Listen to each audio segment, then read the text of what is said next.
States, yeah. Got it. All right. Oh.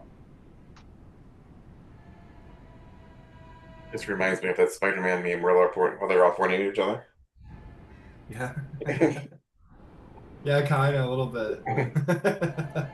Um, last session,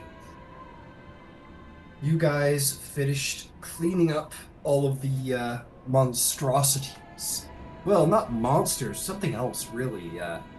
Creatures that myth, story have never been able to explain to you before. Creatures truly of brain-racking horror that you have never experienced ever in any way, shape, or form, stories or otherwise. Um, these horrible creatures, seemingly led by a single more powerful entity known as the Lurker of the Threshold, or at least referred to himself as such, as it felt apt for who they were, and seemed to, in their own strange sort of coming to consciousness and understanding that they are, explain to you that they came from somewhere else, that someone opened a door, so to speak, opened a gate into this place where matter is solid and things are constant and there is order, and where this creature comes from is a place of chaos, referring to the gods as the grandchildren, and referring to the titans as the children. Um, Dots begin to connect as to what this entity is, or at least where it comes from, but we'll get to all of that. You guys, battle worn, made a sneaky suggestion. They collapsed the ceiling on themselves, which they did, damaging them but not slaying them outright. This is a creature of unnatural constitution, defying logic. And with that, it ascended and flew away, having enjoyed learning of all of you, where you come from, and what your deal is, and are as excited to explore this world of order and balance. You all left then. Trial one complete, and with that, trial two around the corner, each of you swearing oaths. Zeus calling on all of you, unlike others in the city, calling on each of you to higher oaths, oaths specific to each of you. Being demigods, he expects the best from you, and thus calls you to swear oaths of loyalty and to take a look at your flaws and to do better in the future, to better serve the world of mortals. Each of you did. Each of you were successful, and then alongside the rest of the city, swore an oath that you had nothing to do with the murder, and that you know you're going to serve Athens and the gods to the best of your ability.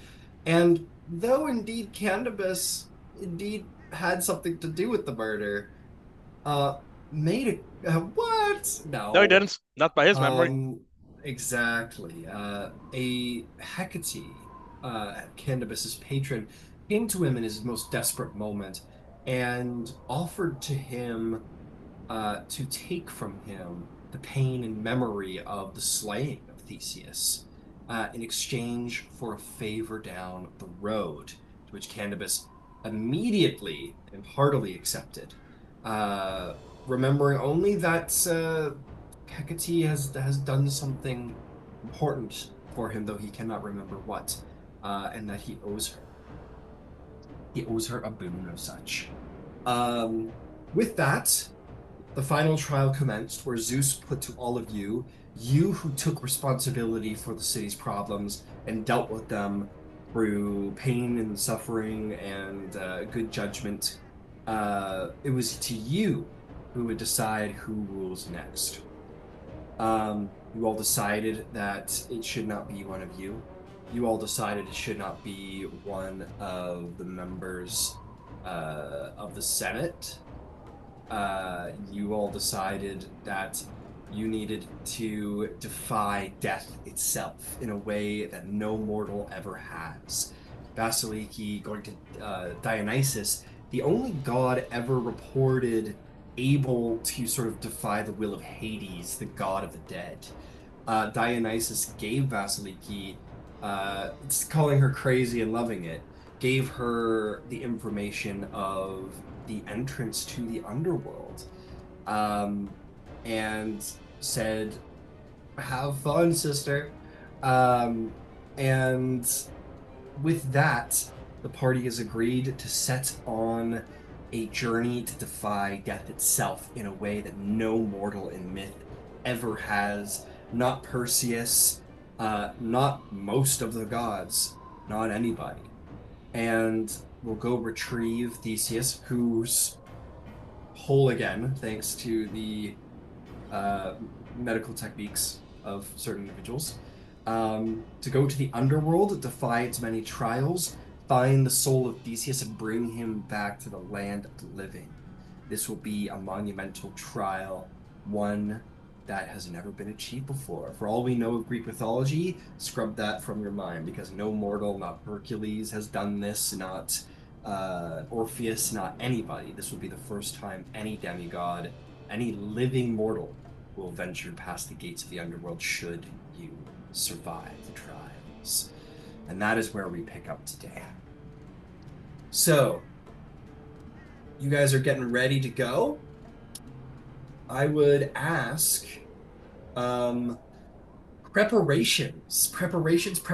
You guys decided to take a ship, and one of the ships in the harbor is being prepared for you. Um, we're gonna just go around and hear about your preparations. I'm just gonna go clockwise.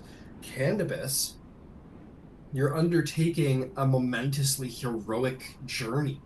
Um, what preparations do you have to leave behind here in the city, for yourself for the journey ahead? What's going on? Mentally, anything. Um, I'm, I mean, obviously getting my entire house packed up into, or into whatever series of chests I'm having loaded on this ship. Do we have a ship? You do have a ship. It is 50 rowers strong, and there is a hold. And just so everybody is aware of how ship works out here, ships do not. You guys, ancient Greece does not have the technology for like open sea travel. It is incredibly dangerous. So your ships will have to sort of take harbor every night on the shoreline for rest and sleep. You guys can't travel overnight. You can't travel in deep waters. So there are no beds. There's only a hold. So yeah, there's a lot of space for um, eccentricities, especially to the demigods themselves. And I think as I'm packing my stuff up, I find a lock of hair that does not belong to me in my bed as I'm packing up, and I will tuck that away for safekeeping. Fair enough. Very fair. Okay. Magnificent. Yeah, you're packing up all of your stuff. What's the name of your favorite servant again? What was his name? Anyone Oh, remember? I wrote it down. Herman. Herman, that's right. Herman goes, but, but Master Candybus, this is, uh, excuse me for saying so, but this is madness, defying death. It's never been done. How can? What if you're hurt? What if you scrape your knee or something? It is my duty to this city. I must travel beyond the veil and bring this young man back. You're. There is truly no greater hero than you, Candybus. You are honor made manifest. You're the man of the house now. I am? Me? Are you sure? Until I return. Oh, of course. Of course, Candybus. I will make sure everything remains very sexy until you get back. I knew I could trust you. And he looks at you forlornly, like is like a less like a master and more like a lover going off to war, and all he can do is watch. He's heartbroken, but he will serve you well. All right, if that's what's going on with Candybus. Incredible Candybus. Dolion, wit of Hermes. So what about you? What preparations are being made on your side? Um, so I'm going to instruct my spies that this is a very vulnerable time for the city. It's without a leader, so that they need to be on guard, in particular for external and internal threats, and that they should report anything they find to the strategists who were leaving in charge. Uh, Understood. also, Oh yeah, please. go Sorry. ahead. Okay. Oh, I was just gonna add on to that for him. He says to you, your right hand guy, Myron. He says, "I will do as you say. We will be well informed of any internal and external threats. And I know you are a man of great preparation. So I thought I might ask. We haven't heard them active in all of this time, but should if the worst should come to pass with this strategos, should we seek Tyrannicides? I mean, they killed Theseus, but technically they're supposed to, the idea of them was that they were supposed to kill tyrants. Might be better to pin it on them than us. I don't know. Is that something that you think we should keep in our mandate? If something should go wrong and either the strategist is killed or is proven to be dishonest, then do what must be done to protect the city and take control if you must. Do not kill the strategist, but arrest him, hold him. You will likely face uh, opposition from his men. The last thing we want, however, is a bloodbath in the city while we're gone. Understood. So, what I'm hearing is if he is dishonest, if he's deceived or kept information from the city, I'm to depose him. Yes, use your best judgment. But do know. You might see a little bit of an ambitious look in his eye as he says the one he's not quite able to hide in that I am moment. going to say to him that, however, but do know that if we return here and find the strategists not in power, you will have you must explain yourself to all of our satisfaction, including Vasaliki. Of course. Uh, understood. Understood. Uh, Spy Master. And last point of matter. Um, so, should we? I mean, I know we want everything to be stagnant until you all get here with the prince. Hopefully, will come back alive. But should we be seeking out the Tyrannicides? I mean, it's looking like it's them at this point. This was their MO. It has them written all over it. Should we be seeking them out and arresting them while you're gone, or leave things until you get back? I would prefer that we do not spread ourselves too thin. The protection of the city is the most paramount Okay, at this time. good. We will just keep to the information. Make sure the strategist is well informed of things. Okay. Also, I think I would spend time praying to Hermes because he has been to the underworld. He takes souls there often. And maybe to ask, if he's got any tips or tricks about how to get in safely and out safely. Uh, he, yeah, you start praying. You're like, Father, I'm going to the underworld. And you hear what? As he's like in the room immediately. And he goes, You're going to the underworld? What, are you mad?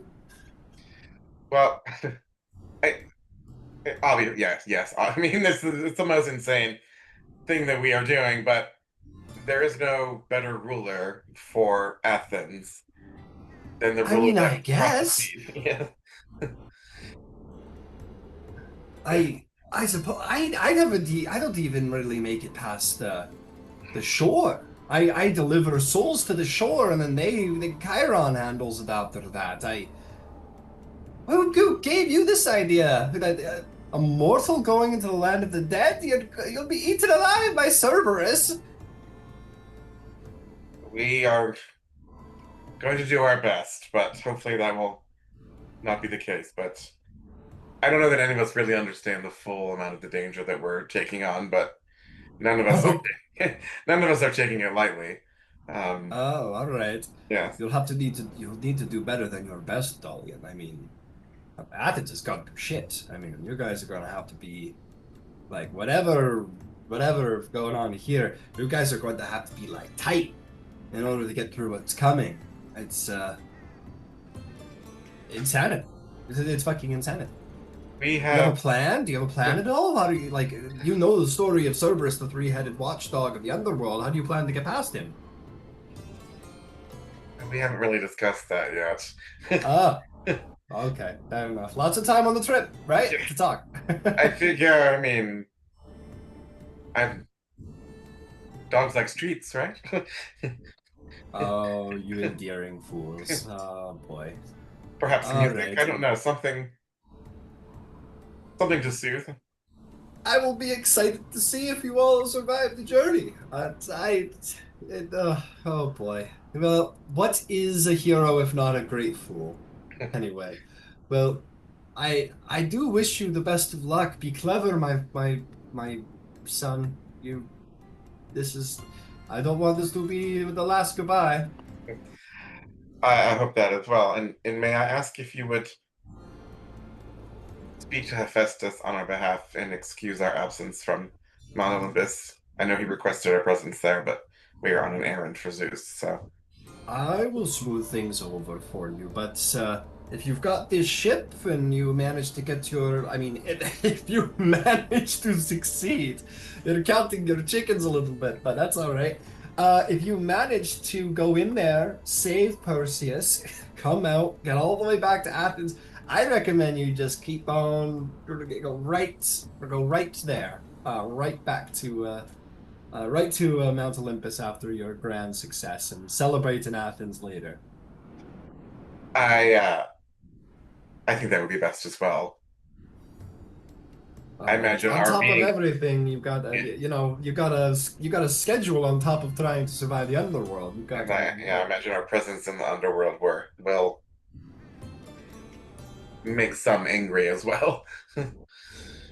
I I would highly recommend speaking with your allies and figuring out how you're going to do this because I mean you could get past the rivers, but there may be trials to do with the rivers. I will tell you this, my son, nobody, even if you go into the rivers, make it past all of the rivers and their dangers, somehow get past Cerberus, which has never happened before, uh, find Perseus, get him out of the underworld, while somehow negotiating a way that Hades is going to let go of a soul he's told to keep track of. Get out. Uh, I just, you know, consider, be prepared, be cunning. May I ask you, is there something that Hades really wants that we could trade for the soul? Other Uh, than dominion over all the gods. Dominion over all the gods. My Uncle Hades doesn't want anything to do with us. You think he doesn't have a seat on Mount Olympus because we didn't let him have one? He doesn't want anything to fucking do with us. Oh boy. But let me think about it. Is there anything that Hades might want from you? Hmm. Think. He loves Or his wife, that's Persephone. it. He loves Persephone. Uh, I can't say. He's a tricky one. He will want something from you all, and it might not be something you expect. So be prepared to give what you do not want to let go.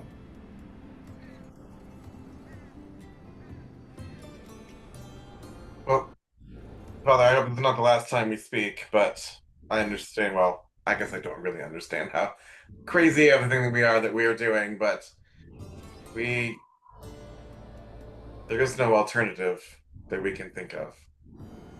Well, at the end of the day, what is truly the difference between foolishness and courage? Probably not much.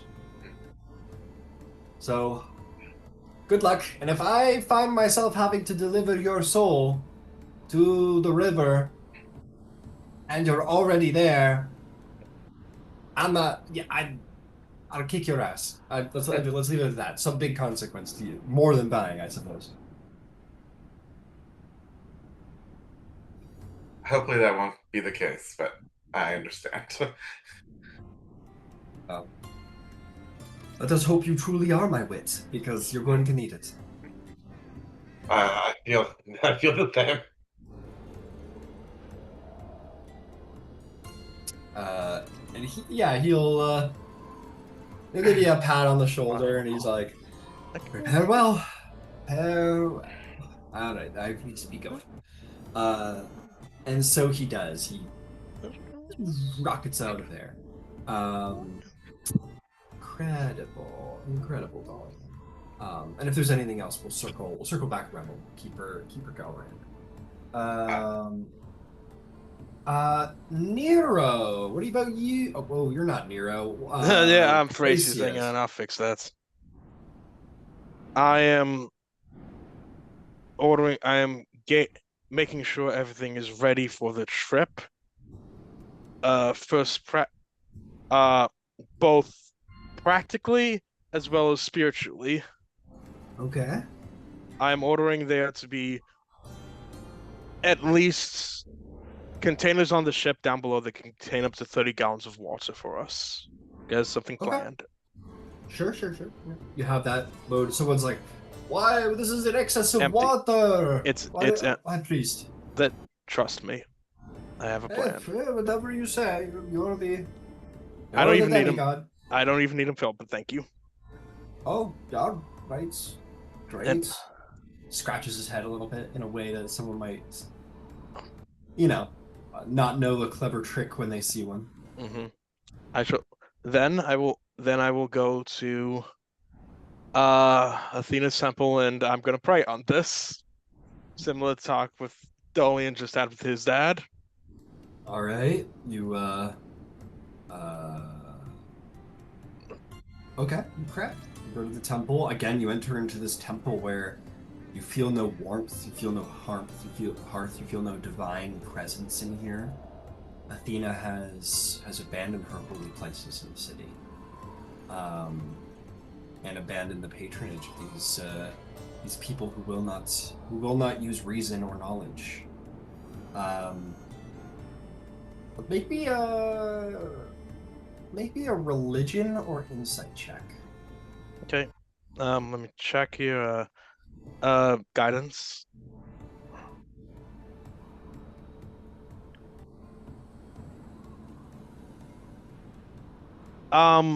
Natural 20 for a 31 plus 3, 34.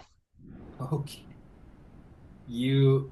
Athena has abandoned the city, for there is no wisdom, there is no reason that the people mean or wish to use, or have meant or wished to use. There's no victory to be had here. This civilization has no interest in its progressing and is crumbling, and so she has left. You think that if you wish to have direct communion with your mother, it may be best to try and connect with her outside the city. And he'll travel outside the city quickly until Zinni. He'll be right back. Okay. So you find your way well beyond the borders of the farms. Maybe doing a little day trip, hour or two. Yeah, and I also just find what kind of tree did she make again? She made an olive tree. I find an I olive believe. tree. Okay. We'll say near the outskirts of sort of farmland, there is one farmer who is in the business of olives, and you can, yeah, you can find one.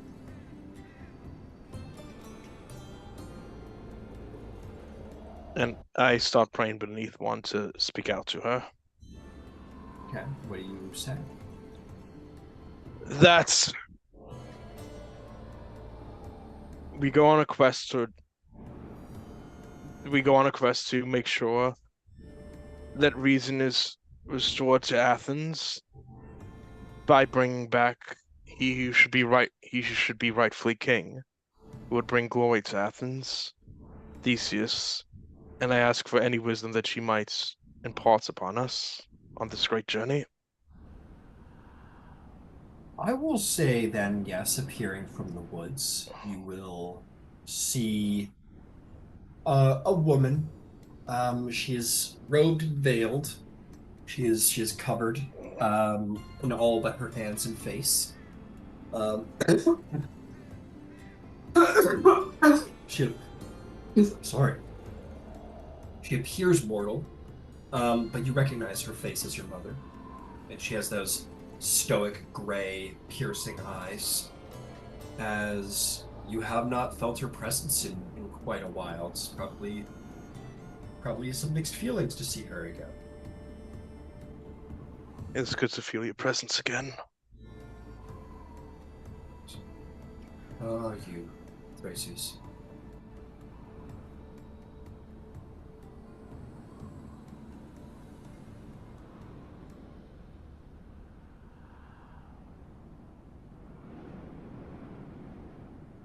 Thrasius, Yes, how are you? I'm doing. Oh, I'm sorry. I thought you were about to say something. As well as I could be given the circumstances, preparing for what comes next.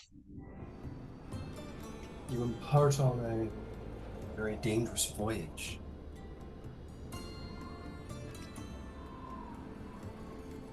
Only What do you because it expect to gain? I depart on this journey because I believe it is worth it. It is worth it to make things right. That is a very circular answer. Yes, it is. So why do you go on this journey? What about it makes it worth it? Because I believe Theseus should be king, and believe he's the And that is best all. fit for king. That he is best hope for Athens, and on a more selfish level, yes, I wish to be a great hero. Good. There is no flaw in that. The only flaw would be failing to acknowledge your own truths. You will be remembered forever if you succeed in this. We know that. Let that not be a bad thing. Let that fuel you. The path ahead will be as dangerous as you will ever face.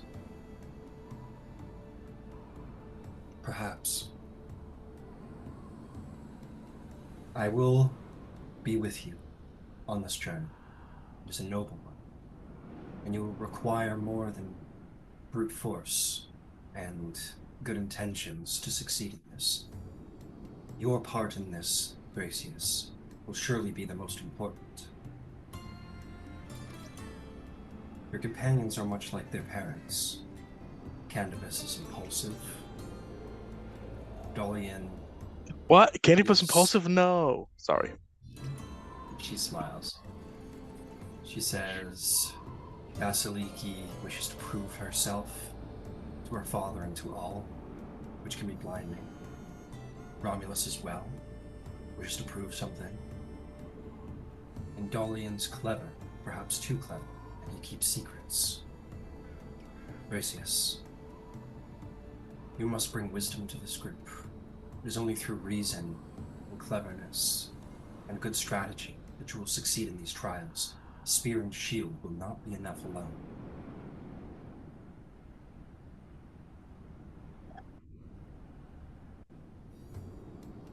Would wisdom alone? Would wisdom be enough along with spear and shield? It must. For you will face much that spear will not be able to solve. To think if the 5 of you... For one instance, Cerberus, the guardian of the underworld. You will not be able to slay him. He is stronger than all of you combined many times over. He is built to stop the living from entering. He is designed and created for that very purpose. To stop even gods from entering. You will need to outwit him. You will need to use wisdom. You will need to find a way in. And brute force will not be the answer. It will only get you killed. This is but one of the reasons I speak. But as I said, I will patron your group on this journey. For it is one that will restore Athens and redeem it. I will be there with you for as long as I can. Thank you, Lady Athena. And I bow before her and say, hopefully I can give Cerberus something it wants, so it's not looking at us. And perhaps can convince Hades that this is the right path. My uncle, the god of the underworld. He is not the god of death, he is the god of the dead. He keeps careful stock and protects each soul that passes through his gates. He is also the god of wealth, which means there is a bargain to be made, but be assured he will win the bargain. You just need to decide if the price is worth paying.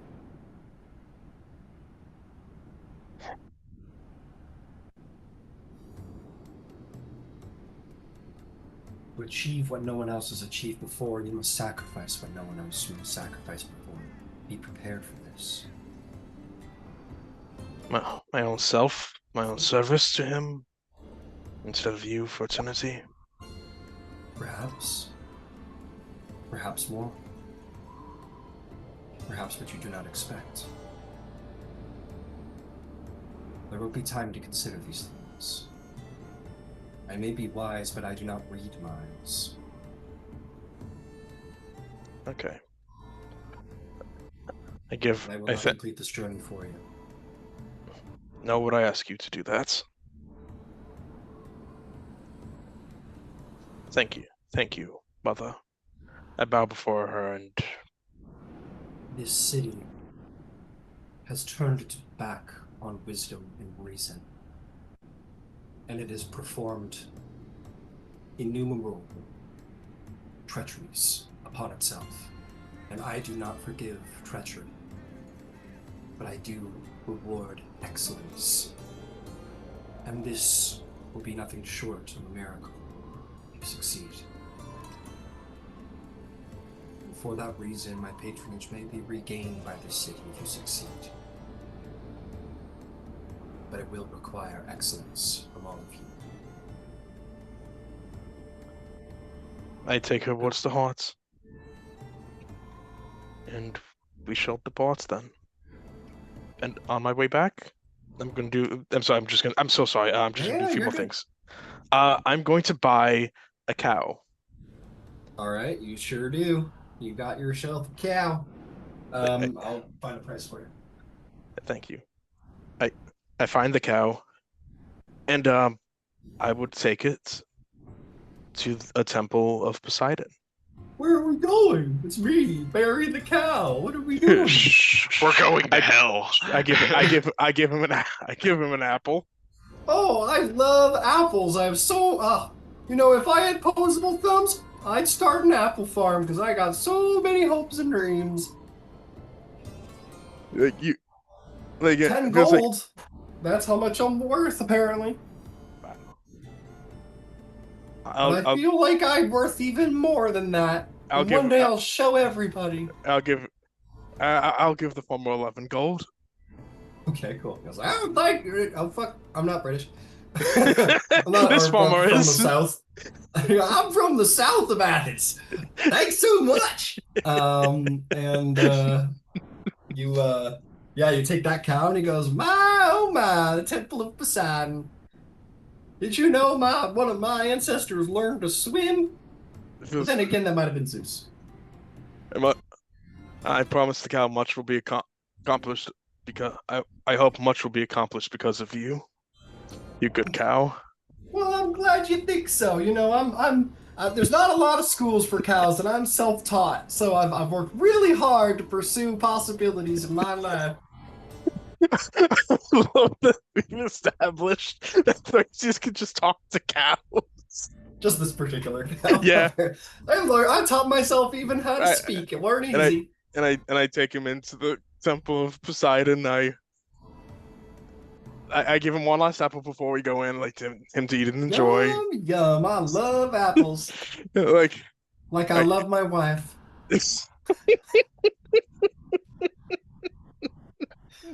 Yeah, I put a cloth over its face, like yes, think of your wife. Shh, shh. Oh, this is like a spa situation. This, God, this feels awful. Then I sacrifice the cow in the name of Poseidon, so that he might offer us a safe trip. I hold the cow like shh, shh. It's over soon. It'll be over soon. And you Go to Poseidon. Go to Poseidon. Go to Poseidon. Go to Poseidon. Go to Poseidon. Go to Poseidon. Go to Poseidon. And you kill Barry the cow,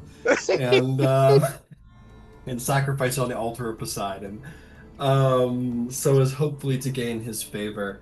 And as Barry the cow dies, the seas continue to roil angrily, for there is no appeasing the god of the seas in his slaying of his own son. Even if it's to the hopes of bringing back his son back.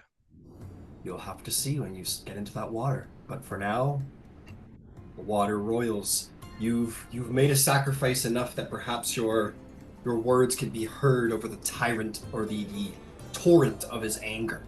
That request to save your son, and maybe that will reach his ears through his fury, and possibly save your voyage from being doomed out of the gate. But for now, the sea continues to roil with the fury of a father whose son has been slain most heinously. And I give a quick prayer for Barry the cow. You bitch! As it's getting easily. Like, as it goes to Cow Elysium. The cow's probably going to just he doesn't go anywhere. He's a cow. he doesn't get to go to the underworld. It feels, oh no. It's just oblivion! It's like, do the cows just stay here and haunt the grassy fields? Whatever. No, let's keep going. And It's the awful. last thing I will say is I'll go as Xenia, my assistant priest here. Oh, I make- Thrasius, are you sure about this? This is madness to defy the god of the dead? Madness was like, I hope not to defy the god of the dead, but to get him to. But hopefully he might agree to this. And besides, madness has consumed Athens. Only a truly miraculous act might yet redeem it. I ask her to make sure, like, every name of who is traveling with us be written down and recorded, so that if we succeed, all these names will be heralded in history of Athens. And I'm going to, and I'm going to tell her until I get back, and if I do not, you will be in charge now. It'll be up to you to bring. Yes. Oh yes, you. Because it will be up to you to lead these people to seek wisdom when they feel fear, and to reject passion in favor of coolness when in crisis. And I tell this into her eyes that some people are born demigods, some go out and seek greatness, and some have great responsibility and greatness thrusted upon them. You are in this moment. and I know you shall rise to the task. Make me a persuasion or performance check to inspire her to greatness with your words. Okay. Okay. Yeah. Guidance.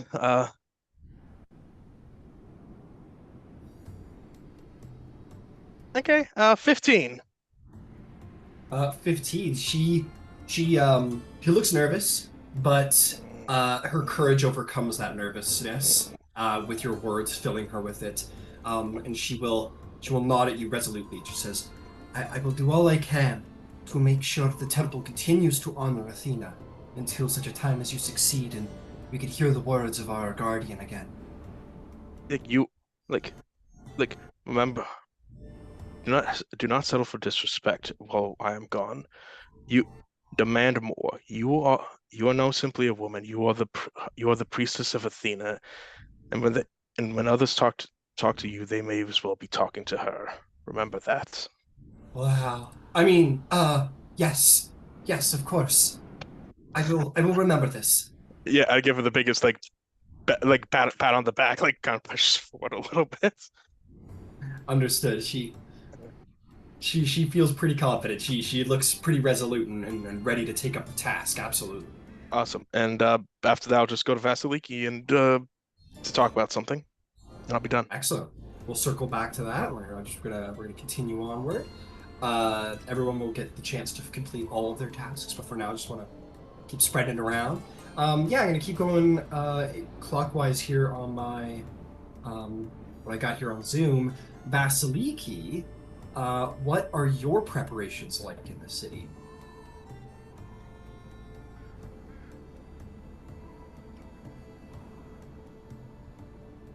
Can't hear you.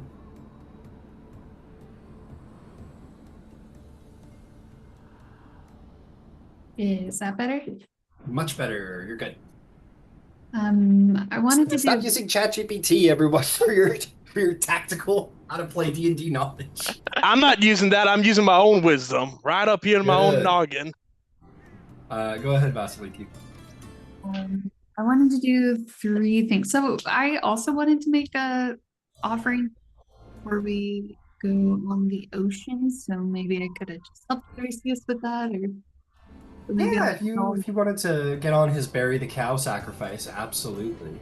And I will say, like, the temples are flooded as a reminder. Like, there are 2 places you find people in the city.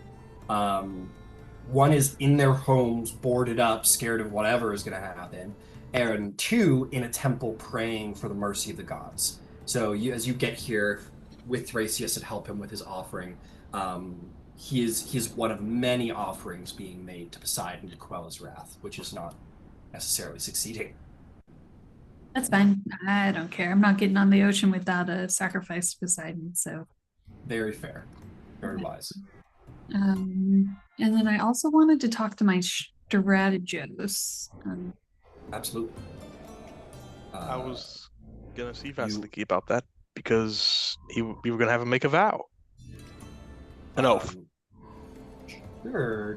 So why don't we say that after the sacrifice is complete, you guys wash the blood and bury the cow off of your hands. Why don't you two have a quick moment before that interaction? If that's okay with you, Vasil. Okay. Mhm. Do you trust this man fully, Vasiliki? Much as one can. But yeah, I do trust him. All right. I can have him take an oath before Zeus, Athena, and all the Olympians, so that's when we return with Theseus, he will step down. He's already made an oath to this city. Oh, never mind. You're right. There's just wanted to make it binding, but okay. Yeah, and Vasiliki's absolutely right. Like, he would have been a part of the oath Zeus asked of every Athenian citizen, which does require him to be loyal to its true king, which is, if you succeed, Perseus. So Theseus. Theseus. So if he failed to relinquish power to the one true king, he would be struck by lightning. All right. In that case, Will you be ready by tomorrow? Yes, I will be Uh, ready. And one last thing. I would also ask that you might give a bit of a pep talk to my assistant's priest, Xenia, before we leave. You're the most accomplished woman in Athens. She's probably among the other five accomplished women. Your words might inspire her as well. Sure, I'll talk to your priestess and perhaps instill some confidence. Sure. Thank you. Thank you. The words of an Amazon are always confident. And that'll be it for me. Beautiful. Vasaliki, please continue. You want to go talk to your Strategos? Yeah. And so you do. Make your way over to your Strategos, who is basically making preparations to... Oh, sorry. Have we even told him yet that he's going to be in charge? We can assume you have, but if you want to do that right now, that's absolutely possible. I feel like I remember that. You guys made a decision amongst yourselves, but Okay. hadn't. I'm totally fine saying like that happened in the background, but if you want to play that out right now, absolutely go right ahead. Yeah, I was gonna notify him, but it also could have already happened. I mean, either's fine. I'm Let's okay. do it. Let's do it. Strategist Leonidas, do you have a moment? He salutes you, as does anybody else he's talking to, and he says, "Of course, always a moment for you, Pomakos." He kind of has his helmet under his arm as he's saying this. And she'll step away so it's a private word. And tell him, you understand our city is in dire straits. Do you? The Zeus's appearance here has made that quite apparent, if not the slaying of the prince and the death of the king. Yes, we are in quite a state. I'm surprised we have not called for a military leadership at this point to regain control. So glad you brought it up. We do look to exert military control over the city for the time being, a state of emergency, if you will, until we're able to restore the rightful king to the throne. I myself would usually spearhead such a position, but I will be leaving Athens soon and must leave the charge to you instead. He looks, he feels the weight of that. He nods. He says, "I'll be sure to honor that while you're gone. I will ensure the city does not fall into any worse repair. You can be assured of that until your return." Well, I trust you, Leonidas, but I don't trust those that you'll be surrounded by. The senators, the nobles, those with aspirations and motivations. I don't trust them as far as I can throw them. So be prepared for this perceived weakness to overthrow you and your power. Don't make sure to lean into the military and use their might to ensure that nothing like that happens. It's going to be a dangerous time for us and my companions to leave the city, but it must be done. I will ensure that strength is exerted on every corner of this city and at every gate. If I am taking control, the Senate will not be of an issue, because they will not have the power. I will have the power until such a time as you return. It can be done. And I expect you will be taking our 50 greatest warriors on your journey. If you're going to the underworld, you're going to need them.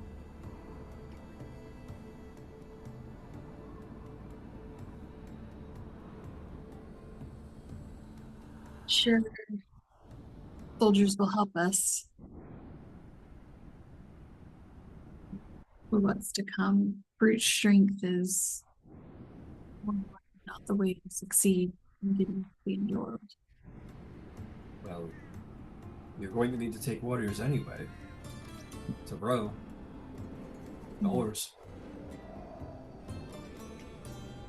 Yes, I will take warriors, but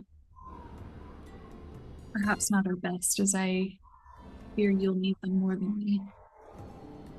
Are you certain? You mean to defy death and you don't mean to take the best? You would handicap yourself intentionally. I don't see it as a handicap when it's the city we must protect. This could be a fool's mission, a suicide mission. You don't expect to succeed. Well, certainly. Between you and I, it's never been done before. The underworld is meant to house the dead, not living mortals, and I've only ever heard of one going in and out of the underworld, and, well, they're God. So I do have my doubts, and I want to set the city up for success upon my departure. He's this sort of pragmatic this sort of pragmatism of like possibility is probably very, very unusual here in this time, where it's like, oh, like we fully intend to succeed, but it's entirely possible that we fail, and I want to set you up for success, is an incredibly reasonable approach to any situation, being prepared for the worst. One that he is totally not ready for. And he's like kind of not really sure how to process that pragmatism of this. Is this hopelessness? Is this, and he goes, he just kind of shakes his head and just kind of writes it off as like, I don't understand what it is to be a demigod, and I'm just gonna, the military guy. He goes, I will have to trust that maybe perhaps some of Athena's wisdom yet lingers in a way I can't understand. With you and your allies, I will of course do as you say. I do not see the logic in leaving them behind here, but I will be thankful, of course, and I will still wish you the best of luck. Is there anything else that the city can provide you? You have a ship. In fact, we have selected 3 of the best from the harbor and the best repair. You, of course, may choose whichever you prefer, you and your party. The swiftest ship would be most ideal. Well, they're all about equally as fast. It is the strength of the arm of the rower that will matter. And we'll choose strong men for the rowing. It's good to see you. So you are taking the strongest? Well, I'm confused. So the rowers are the same as the soldiers? Yes. Oh. I think we need good rowers. I thought the rowers were different from the soldiers. No, in these times, like ships are very much they're not rowboats. they're beyond rowboats, but they are as basic of a sort of large person carrying ship as you can imagine. So they have a sail, they have steering, and they have oars, and they will have up to 50 people aboard this ship. Surely you will fill all those seats. And yeah, your warriors will row. This will help them maintain their strength while they are not fighting. And I mean, having a ship full of warriors and rowers is a waste of space. So in these times, the warriors will absolutely be rowing. Well, now that I think of it, no, it's fine. I'll still leave the strong ones behind in Athens. okay. I'll Well, just all take right. regular men. Well, you are all demigods. I'm sure what you can row is probably many times fold whatever a normal man can row. But But yes, I will maintain the strength of Athens. We will do all we can to ensure. Our men have been well trained this year, but we are still small in number. The military might of Athens. I will do all I can to exert power to those who see us, even if that power isn't necessarily the exact truth of what we're capable of. Well, presence is power, and presence is also a deterrence. Well, that's wow. That's never thought of it like that. That's wow. He's like these demigods. They got. It's like he like pulls out his pen and he just like writes that down. He goes, "Say that to the men when you're gone." There's something else I must ask of you, and I ask that it's done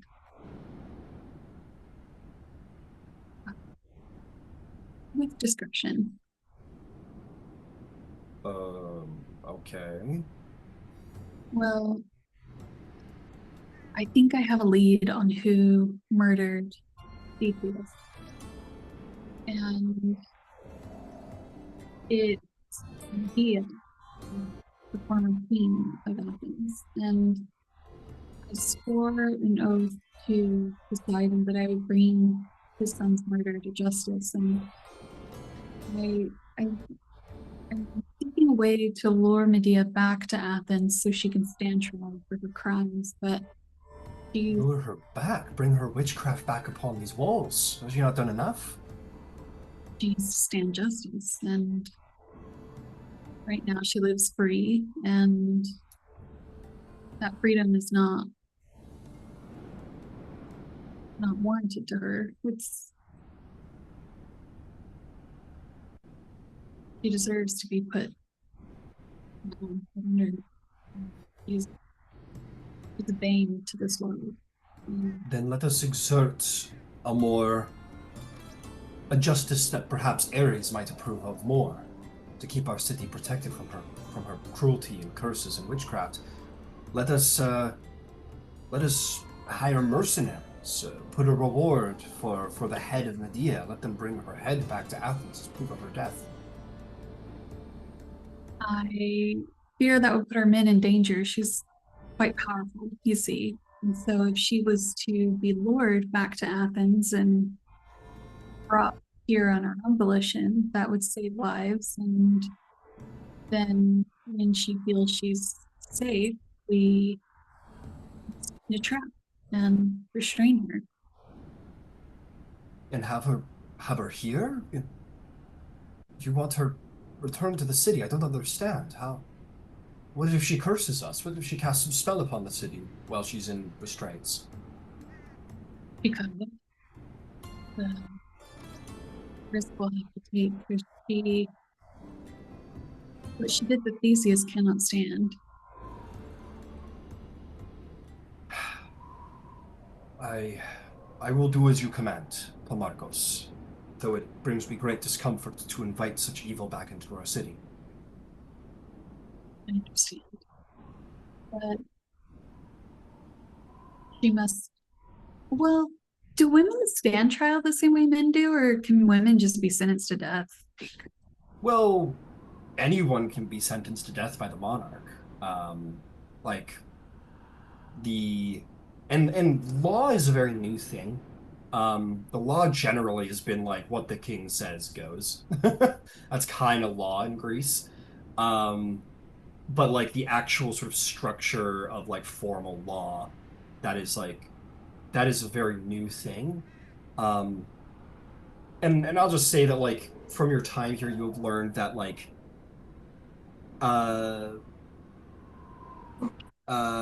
Precops and Aegeus are two of the pioneers of law. Precops specifically is sort of like a pioneer of like written law and passed that down to Aegeus. And then you also have heard that King Minos across the sea is like a great lawmaker. He's like the first and greatest lawmaker. And those are like the two monarchs that are actually practicing the progression of law rather than what I say goes. So that is what you know. of the progress of how law works in the Greek world. Okay.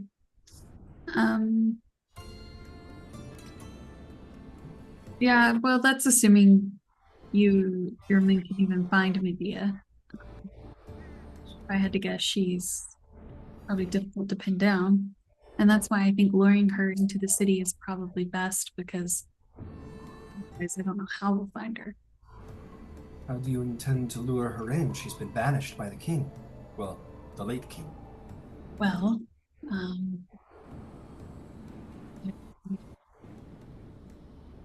her son is the last living son of King Aegeus. Even if they were banished, her son has more claim to the throne than truly anyone else at this moment. Perhaps lure her with the promise of her son ruling. You see, he looks greatly discomfortable at this. Like, he won't defy you. If this is your word, he's bound to do it, as you guys are, for all intents and purposes, the leaders of the city, and he swore an oath to serve. He said, defying the word of the late king to defy her banishment. It's... I will do what you say, Polmarcos, but you forgive me for saying so. This feels like the opposite of protecting the city. Well, how do you suggest bringing her to justice then? I would send hunters after her. I would pose a great reward for her head to be brought to the city as proof of her defeat. And if there are heroes or warriors or mercenaries or even bandits that wish to try and take up the cause, then they can kill her. But so long as she is away from the city, she cannot do it harm. That's what I would do, I suppose. And what of her child? It's important that her child make it back to the city as well.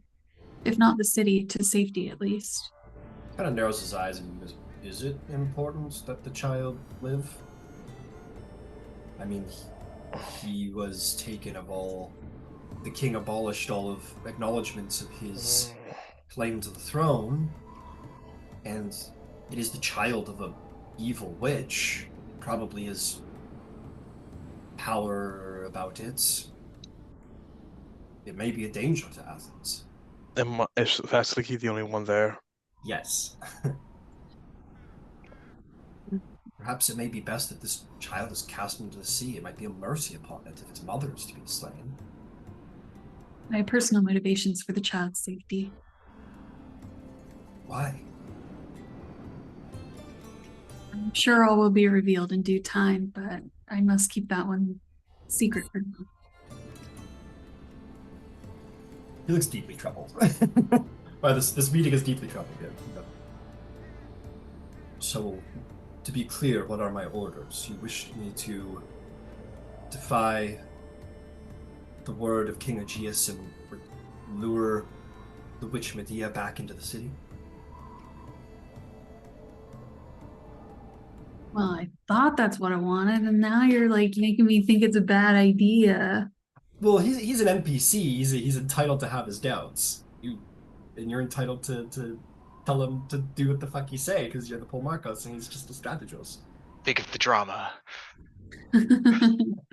Yeah. We could come back to find her in who- charge if To she came someone back. who is he's just a warrior. He doesn't understand the bounds of witchcraft, right? For all he knows, all of this bad shit has happened because of the curse that one lady laid during the execution. Like, he doesn't know the bounds of power. As far as he knows, if you bring Medea back into the city, she'll curse everybody and things will get worse. That's because he doesn't know. She's radioactive, essentially. That's all he doesn't know how magic works. And then also the previous king banished him. So this guy who's a very lawful individual is like, the king said banish her, and she's a witch. It sounds very dangerous to bring her back. That's his train of thought. But he's not a demigod. He's not as smart or as clever as you are, so you probably know better. But he's also entitled to believe that he doesn't like what you're ordering, but he will do what you order regardless.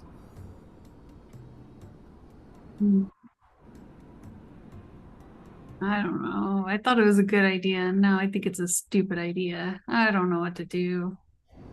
Maybe consult your party. Or If you're having ChatGPT. doubts. Or chat Oh. yeah. Consult No, ChatGPT. What Yeah, is I'll just tell him to do it and um to bring her back in secret if possible. Um, Okay. I just wanted clarity. So the lure is that we proclaim the child of Medea is the heir to the throne and spread the word across the Greek world so that she hears it and returns, but you also want it in secret. yeah, never mind. Forget it. It's fine. Just never mind.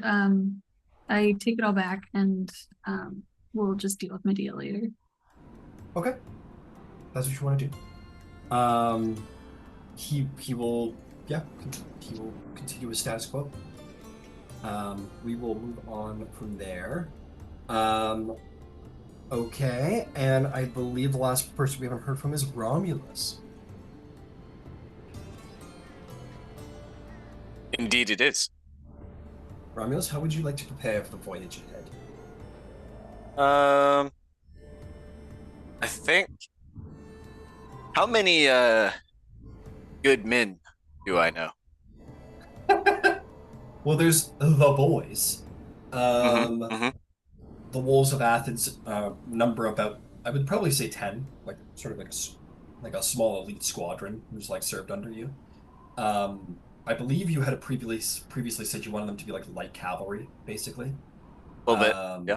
Yeah. So they're they're skilled on foot, but they know how to handle a horse, which will not be helpful on this journey because this is going to be a ship journey. Yeah. But they have something that others don't, which is that they have primary loyalty to you. It seems over most, including the Polmarcos, which is technically very insubordinate behavior. What? But What? maybe something you don't give a fuck about. Anyway. Or something you do, because I mean there's politics to be played there, right? You could, I don't know, if you keep these guys who have defied the Polmarcos, that kind of sends a message. But then also if you were to like, I don't know, chastise these men for their insubordination, that sends a message as well. Depends what kind of message you want to send.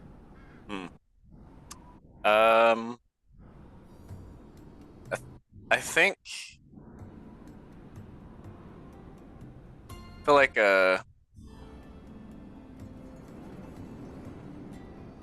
would they still be able to function in Athens if I take like 5 of them? I mean, yeah, like it's a military. Like they're not gonna be like, oh no, their squad's not entirely full. Take vacation. Like they're gonna use them absolutely. Okay. And as I said in the last Vasaliki scene, the Athens military has been trained well by Vasaliki, but it isn't incredibly numerous. So, you know, every man counts, especially when 50 of them are leaving on an important voyage. Cool. Yeah, so if 50 are leaving, and I'll probably take a good 5 from that squad. To me, that says that the Athens military is going to be seeking some bolstering of numbers in our time away. Right? Yeah, absolutely. That 5 would be counted as amongst the 50. So, yeah, like 45 will probably be whatever soldiers that it seems Vasiliki will be choosing. And which will not probably be the veterans amongst them, but still capable warriors. And your 5 in opposition will be veteran. So these 5 Wolves of Athens will be considered like fully blooded and trained hoplites. Hell yeah. Yeah. Whereas the rest are probably just well trained and probably have dealt with bandits, maybe. Okay. Yeah, and I think I would try to talk to my man.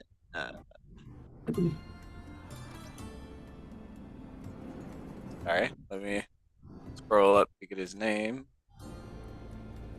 Alethian. Your second in Olympia. command over. Oh well, these are. Never mind. That's your Tyrannicide guy.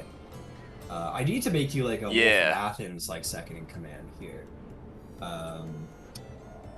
Let's see. Oops. Hang on. It's okay if there isn't. I would like to speak with Alethion. Let's see here. Yeah, you know what? Sure. His name is Pericles. It's a strong name. There will be a more famous Pericles after him. Shit. In Athens. In Athens itself, but not for at least a couple hundred years. Yeah. But anyway, we're gonna call this guy Sergeant Pericles. We're not gonna be dealing with the like crazy Greek ranks. They're hard to pronounce. But Sergeant Pericles is like your second hand boy. This is the guy who like you know when Troy, Achilles has his guy with like the black hair. That's this guy for you. So he's the guy who runs your orders essentially. Cool. But yeah, I'll bring him along, and I guess 4 more of the Wolves of Athens. And I will speak to Alethion regarding some future matters. Okay, do you go to him in secret? I do. Yes. All right, you find him in secret. He invites you in as usual. He's not looking like fat or anything like that, but he's certainly looking like a little leaner. Like the warrior trained muscle has left him a bit, and that's probably a good reflection of like the rest of the Tyrannicides. You come in, he kind of like hurries you inside, and he says, Romulus, what's in the house is going on? I want to assure you that we had nothing to do with the murder. I know everybody's saying it, but we didn't do anything. He puts his hand on his shoulder. I know. You put your hand on his shoulder, kind of like looks for the dagger, but it doesn't come. I'm relieved you think so. I don't know what to say. I've talked to everybody, carefully, quietly, in secret. But we're disbanded. Frankly, I don't think we could pull off. I don't think any one of us could pull off sneaking into the palace and doing this and not even getting caught. It's beyond comprehension how this was possible. I was at the base of many of these accusations, and I am pleased to inform you that it does not seem as though the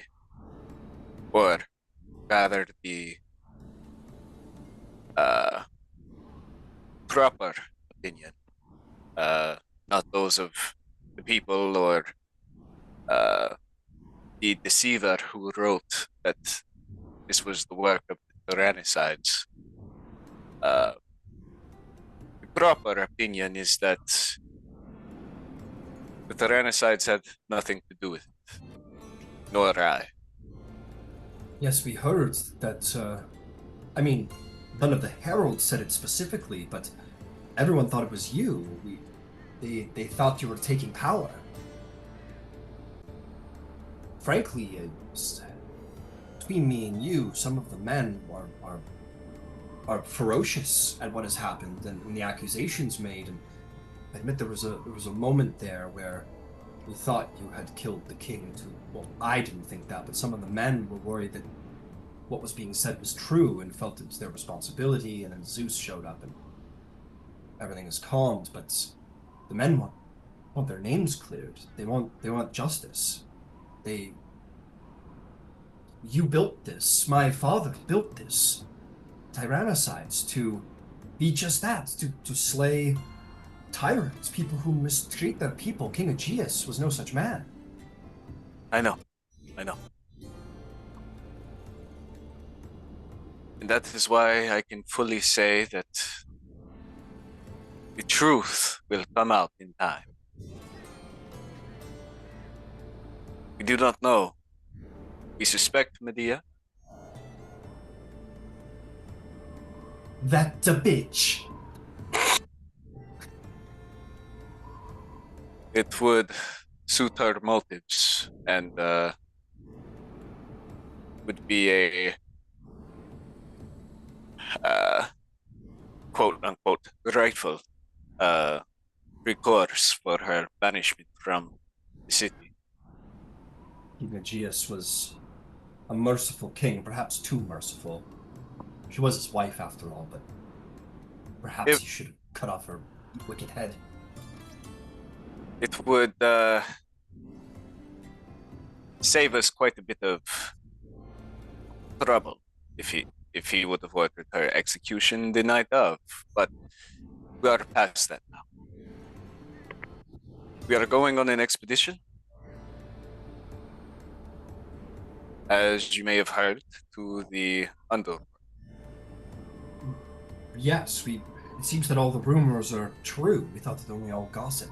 You mean to defy the Lord of the Dead himself? We mean to do something. So fucking cool. Okay.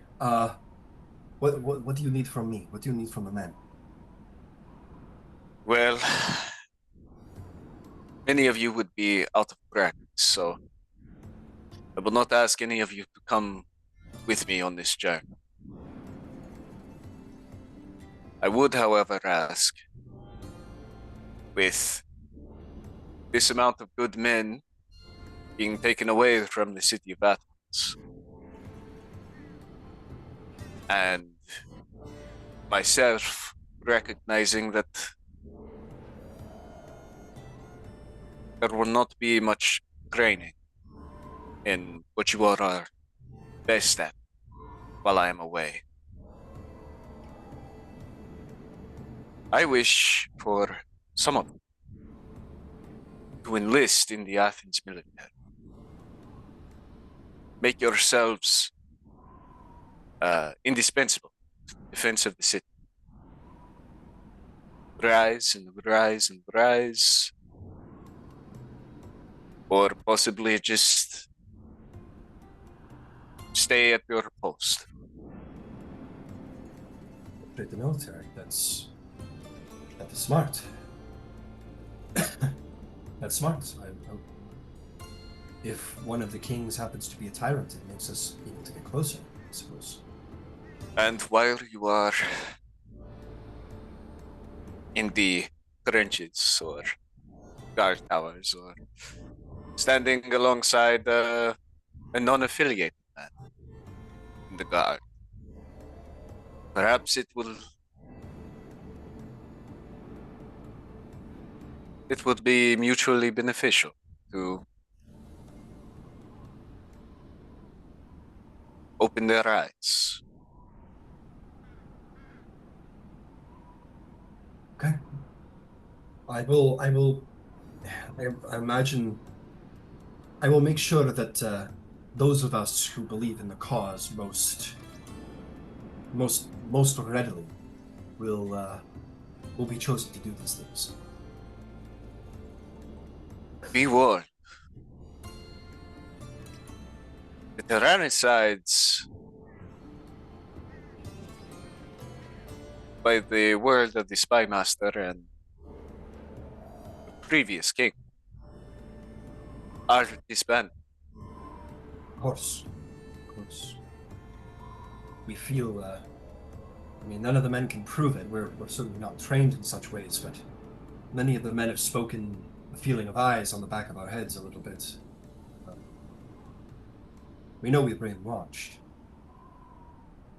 So we just talk when we meet at the tavernas, here and there a little bit. some of them work here on the land and always have. I will quietly pass the message along. Perfect. Any mention of the Tyrannicides will be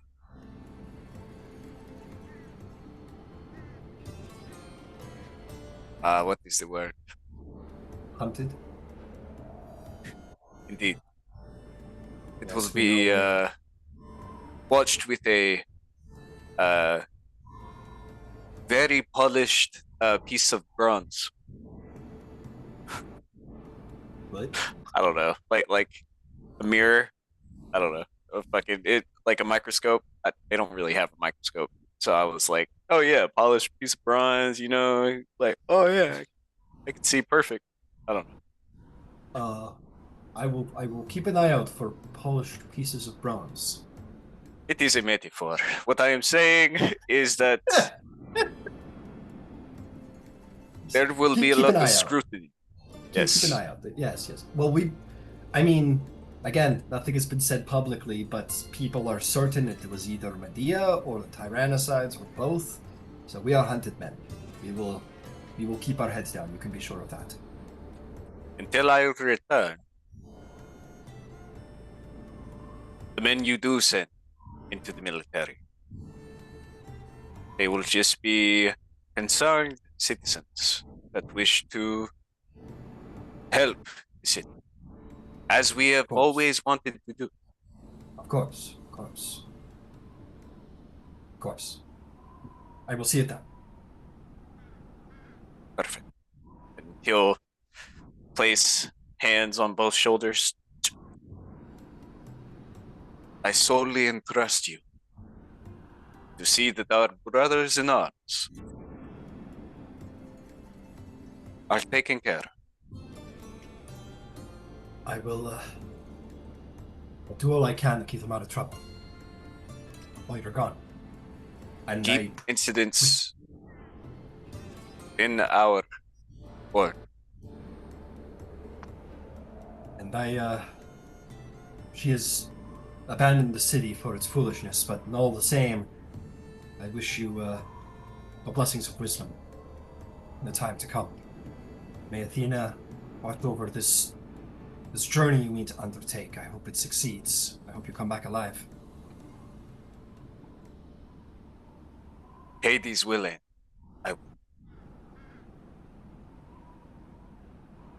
He's like, he looks at you like someone who's maybe believes he's going to see you for the last time. This has never been done before. Going into the underworld and taking a soul out from under the god of the dead himself, who is known to be quite strict in his domain, unlike some gods. This is a myth. And many consider it to be a suicide mission, but God damn if people aren't inspired by the courage. And he gives you a nod and also take some olives for the journey. He gives you a little bag of olives. Fresh olives for you. Oh my god. And I think true to Greek nature goes, great, so now that we've talked business, let's stay and drink wine and snack for at least an hour. as is etiquette. As is basic civilian etiquette. I was wondering if you were going to ask me. Of course. What do you think I am? Some monsters? That's the Mediterranean tradition right there. What do you think I am? Some kind of minotaur? Oh, I shouldn't say that. Our high priest is a minotaur. What? What'd you say? What? Just bad in the wall. We've been made. I need to think of a new insult. What do you think I am? Some Macedonian savage? Of course, Okay, I'm gonna never have mind. to sit around. Okay, never mind.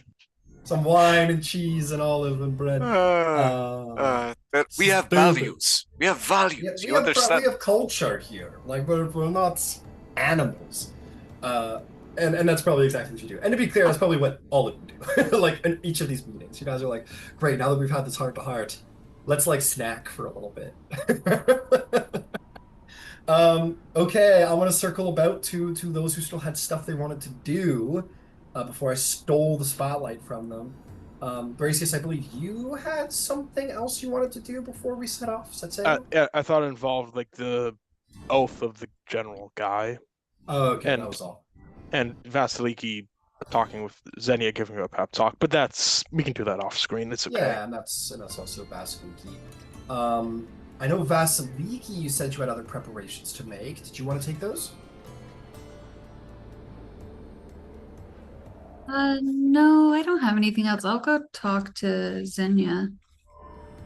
Okay, absolutely. You make your way to the Temple of Athens, feeling the righteous divine energy in this place sort of muted now, and you see young Xenia, who you've sort of seen from time to time plenty, who has the look of somebody who has great responsibility on their shoulders, more than they probably ever expected in their entire life to have.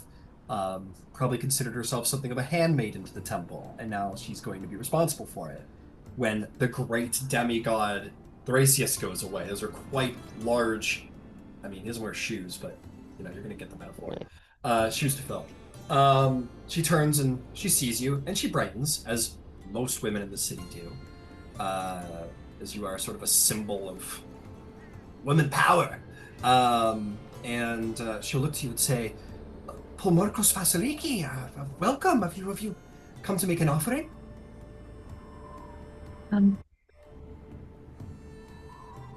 I've come to see you, actually, and speak with you. Me? You want to speak to me? Yes, that's right. You. Why would someone like you want to speak to someone like me? Well,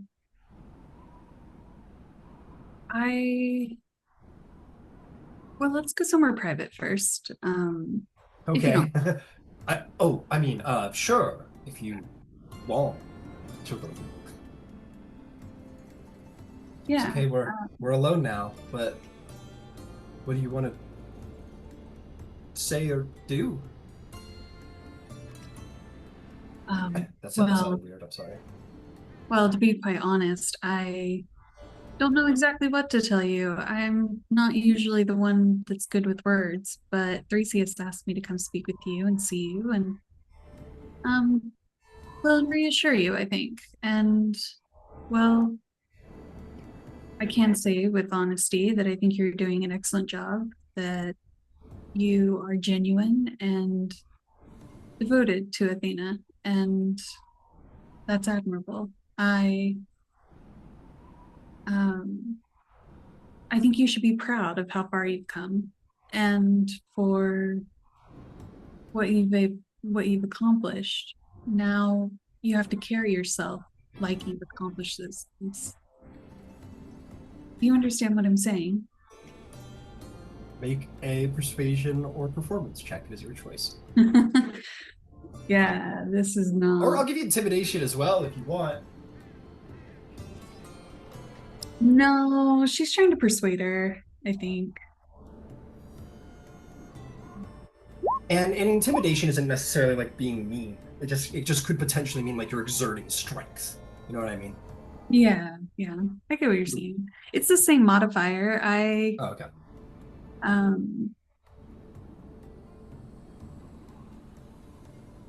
Yeah, maybe. Well, what's funny is that, like, I think she intends to be persuasive, but like she rolled an 8, so maybe she comes off as intimidating. So you're like, look, do your best. You're doing all you can. I think you're doing great, and you just gotta keep up the good work. What she here is, all of womankind is relying on what you do here today. I am a demigod, and my accomplishments far exceed mortals. You are the first female mortal in power, and if you fail, all womankind will not have power for the next several hundred years. She's like, on your 8, she's like, okay, go. I will do everything I can to live up to the legacy you have set for all of us, for all of us, and I will do everything I can not to fail. I admit I'm a little nervous because our high priest is the literal demigod of Athena, and I'm just a girl from down the road. Uh, you know, and you're the daughter of Zeus and the Paul Marcos of the army, and I'm just a girl from down the road, and I, I will I will do my best to fill the immense void of religious skill that Thrasius is leaving behind. I She starts tearing up a little bit. I'm not gonna fail. I'm gonna do so good. I promise I will not fail. You specifically. Um, she just bows very deeply. Excellent. Yeah, that's pretty much what Vasaliki wanted to hear. So great. Yeah, like great. Just okay. Now that we're through with that, let's snack and have wine for an hour. And you guys can snack and have wine together as is protocol, as the Greek way of things. Some sliced meat. Um, yeah, and you get the sense she's gonna try her damnedest, but you get the sense that she feels the weight of her position, and she does have a lot of. I mean, she's gonna get a lot of dudes being like, I should be the high priest, and you probably know it. And she's gonna be like, yeah, but that means I was left in charge, so I've got to do it. And then so she's got a lot of pressure on her. She's gotta keep the city filled with spirit for a god who's abandoned them. She's got a big job ahead of her. She's gonna try her best. Um, okay, well done, Vasiliki. Is there anything else anyone has at all to do Yeah. in the city of? Oh, yes, Dolion. Yeah, I'd like to try and find a priest of Hades. Ah, okay.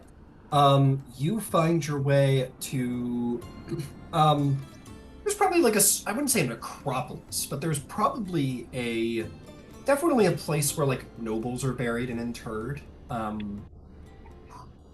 Probably outside the city. You make your way out there, sort of your feet find grass, as you probably don't spend a lot of time outside the city. This doesn't happen a lot. And you're like, oh, this is nice. But you find your way to the various graves of the nobles in the city, where their ancestors are laid to rest. And you are going to find a dark-robed priest of Hades. He's older. He's balding. He's got sort of like a longer, sort of gray beard. Well enough groomed, but clearly a more morbid-looking individual bearing the symbols of Hades. He turns to you. He says, "Son of Hermes, welcome. I expect you come to speak of your voyage ahead." I do indeed. The question I have for you is maybe two questions. You can ask In three your if you wish.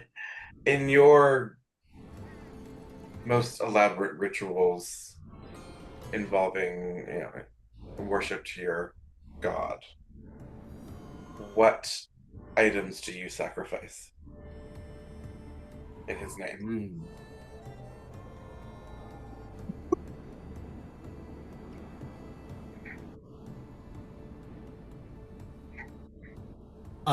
He will say,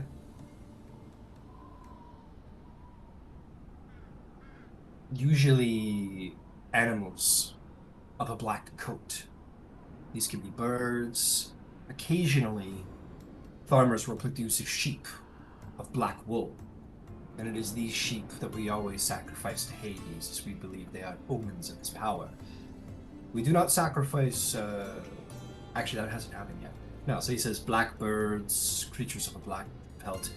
And when we pray to Hades, we make sure to bang our hands upon the ground to ensure that the Lord beneath hears us.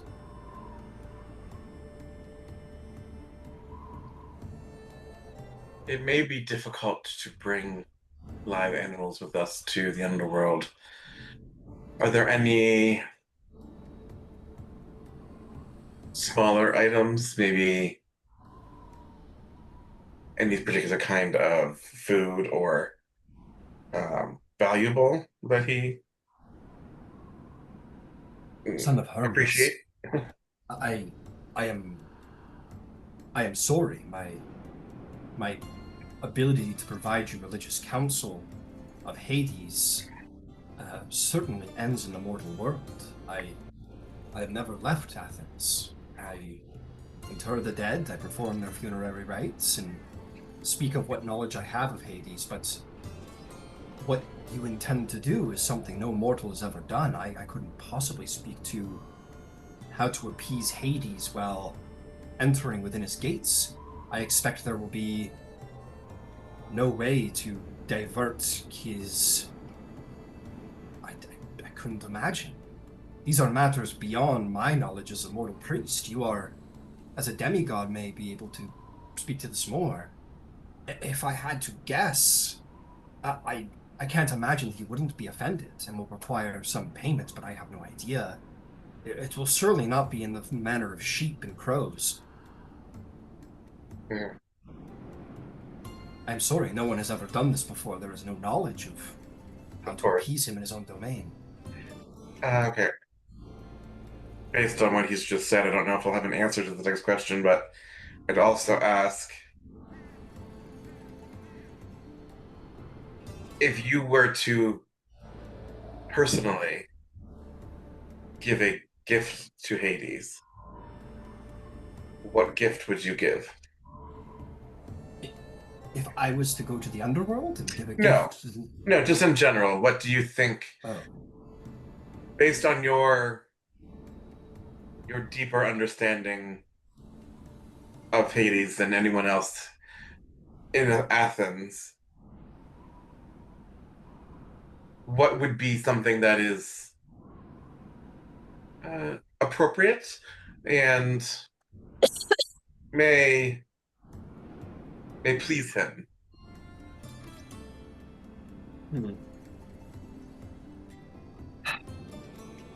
He is the god of wealth, he is the god of the dead, and because of these things he is a more mysterious god than many of the Olympians. But, I mean, I am just a humble priest, and I'm a humble acolyte of his faith. Probably be, from what I am able to give him, probably one of the black sheeps. They are very rare amongst herds, and rarity has value in sacrifice. I would probably take one of these black sheeps. As always, as is protocol, I would dig a pit or cleft in the ground, and I would sacrifice its blood into that pit to ensure that it finds its way to the underworld and appeases the god. That would be my most humble sacrifice. I could manage it. But of course, you are demigod. Perhaps there are more interesting monsters or creatures in the Greek world that I do not know of with black fur that might appease the Lord of the Dead more. Perhaps that is the No case, but none come to mind. But if you mean some sort of magnificent, something worthy of a god beyond a king, I certainly have no ability to grant gifts of such grand measure. And the god of the dead, this much I can tell you, he may be a god of wealth, but he is also a god of what happens after you die. His desires, the things he takes unto himself, surely are more immaterial and mysterious than the blood of an animal or the wealth of a coin. The wealth he truly desires probably comes from the spirits who pass through his gates. and perhaps something that has an eternal nature to it. Or perhaps something to please his new wife, Persephone. The legends do tell that, well, there is some matter of debate. Some say Persephone is more like Hades' prisoner. Others say that they are in love. The priest to priest, it's I suppose, a matter of interest in which myth they prefer. But one thing is certain is that Hades deeply desires his wife. Perhaps something to present to his wife, or something to grant him favor with his wife? I must admit, child of Hermes, I find myself doing more guesswork than I'm usually comfortable with when it comes to the gods. I I know that it is impossible to know the will of a god, or to know what from one day to the next may bring them pleasure, or bring their ire down upon you. So I uh, do not hold you responsible for anything you have said, uh, or expect more than speculation from what you were able to tell me. But I do appreciate your help. Uh, Glad to try. You don't think he will be angry with me if I have misjudged you? Oh, he probably will, wouldn't he? Oh no. Well, I certainly won't mention you to him. So, Oh, good. Yeah. I think. yeah. If I come back, I'll let you know what he likes if I find that out. Excellent. I would love to know how to better advise demigods wishing to descend into the underworld.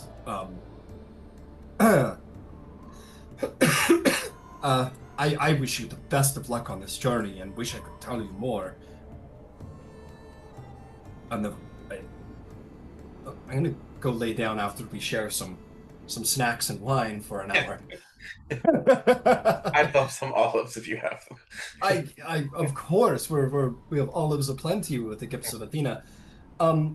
Yeah, and he will sit with you, and you guys can sit, and he'll continue to sort of conjecture about Hades, and tell you of his continue to like talk about his wife, and admit he can only guess at what Hades will, how Hades will react, what he will be pleased by in such a trespass.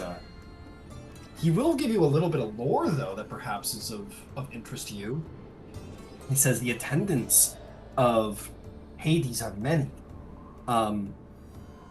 If any of your party is guilty of something that requires vengeance, you can be sure that as you draw closer to the underworld, the Furies will find themselves to those people.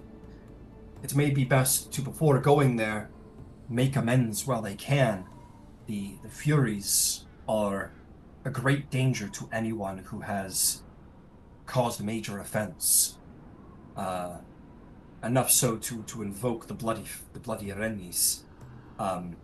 Cerberus is greatly dangerous. He's attended to by Thanatos, the god of the dead himself. With a single swing of his scythe, he can end your life, and the dangers of the underworld are plethora. You must be cautious. Well, I thank you for your information. I wish you well. Indeed. And he will, he'll let you be. The one last thing I'll say he gives you that maybe is just kind of like a side note that maybe catches your interest is that he mentions something a little lesser known about Hades, is that he is also considered the god of hidden wealth of the earth. So gemstones, metal, those things precious found underground can usually be attributed to Hades. So you not being a miner wouldn't know this, but many miners, when they're mining and they happen upon, like, they're mining iron ore or whatever, and they happen upon a gemstone, that's considered a blessing from Hades. So the blessings of the riches of the earth would be attributed to him as well. Okay. Is there anything else from anybody else before we take to the ship? Then I have one last question for all of you. There are 3 ships in the port that are considered to be in equal ability and good repair, and should carry you on this voyage well. And they would wish to know which ship you would like to take. There are a number of them, and each one has a different name. There is the there is the Amphitrite, which is named for the wife of Poseidon. There is the Nike, which is named for the companion Athena, the goddess of victory. And there is the Aegeus, which is named for the late king himself of Athens. These are the 3 ships available to you. Each one is equal in capability. Which one would you all pick to be the ship that will ferry you on this quest? Okay, off the top of my head, pluses, negatives. Nike heralding victory sounds cool. The Poseidon's wife, I don't. Poseidon might be less likely to strike a vessel that bears the name of his wife. That might help.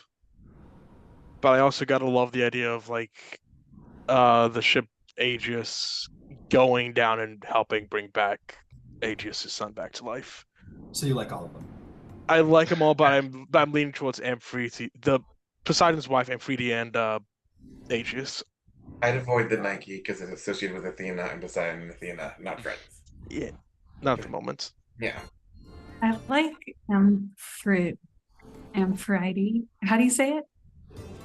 I'm gonna look up the pronunciation because Thrasius has got me second guessing myself with his pronunciation. Sorry. No, it's a good thing. I want to get it right. Fucking pronunciations are Greek. Amphitrite is how it's pronounced. Amphitrite. Amphitrite. He might, if we succeed. Hang on a second. Sorry. Vasaliki was speaking. Oh, that's it. I like Amphitrite, whatever the fuck it is. Amphitrite. Amphitrite. Sorry. It's all good. If Yeah. we Amphitrite, I think it might be, whatever. She's also the goddess of the sea. She is. Yep. She is considered the daughter. goddess and the queen of the sea. And the daughter of. Why don't we roll a religion check if we want to know more about Amphitrite instead of ChatGPT? Sure. Everybody. 28. Okay.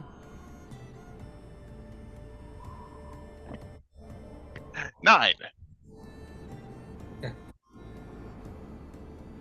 I've never heard of this Amphitrite, but I do like the idea of writing a vessel bearing the name of the former king to rescue the new king. Okay, I got by the sounds of things, a very good roll from Thrasius. You would indeed know she is the goddess and queen of the sea and wife to Poseidon. I have added the pronunciation to her handout here on Roll20. Yeah, we're getting rid of all that reputation bullshit. Yeah, I'm not doing that anymore.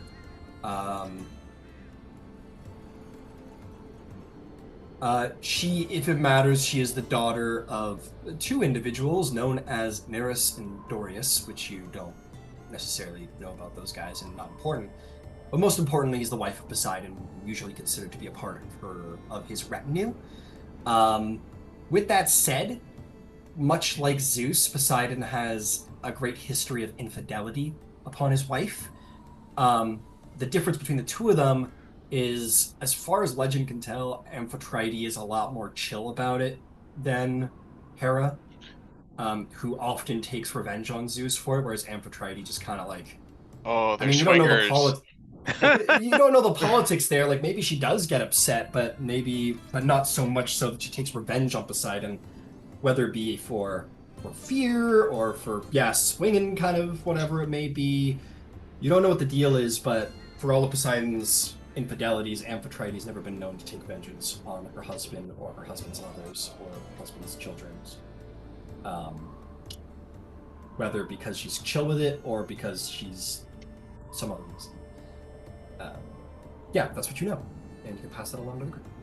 Okay, I pass it along to the group, and so it feels like we're narrowing it down to Amphitrite and Aegeus.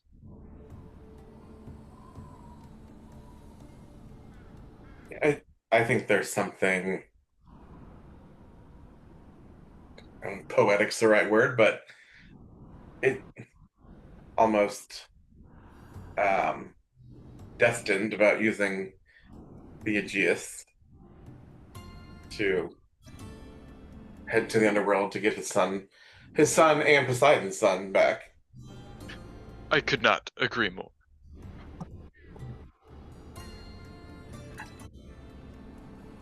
Any objections? The only objection I can think of is Poseidon might be less likely to strike a ship that bears his wife's name. But the Aegeus is a very good name.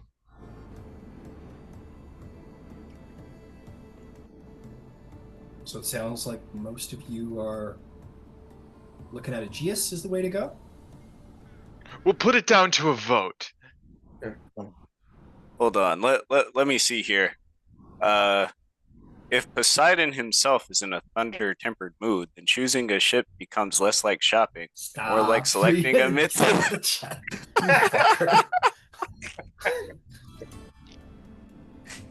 Oh man. I'm on we could all just like set up, we could all just set up like the voice things of ChatGPT, just put them all on the call. Say, play my character for me, and then you all pay me at the end of the 4 hours. No. Is that a possibility? God, this is so easy. I can run another game while this is all going on. I'm on the Amphitrite vote. Yeah. It's probably the smart choice. So But where's the story? Where's the flair? I know we want to quell Poseidon, and I know it's kind of bad luck to sail on a vessel bearing a man's name. Oh, clever, Candybus. That's true. That's true. Hey, there's a lot of superstitions around the sea that, in an ancient Greek setting, might So all be I'd important. like to have a woman on the boat. Oh. Yeah, we're already bringing one woman onto the boat, so it's like, and for penny and for pound. I mean, I'm fine with the Amphitrite if that's the majority. Well, can I cast Ryan? Can I cast an augury? On what? Would we be less likely? Would it be less likely for Poseidon to sink us if we sailed a ship bearing his wife's name? You're gonna get a wheel and woe. You're gonna get your augury comes back with nothing of great relevance. Okay. Oh wait, I just realized something, guys.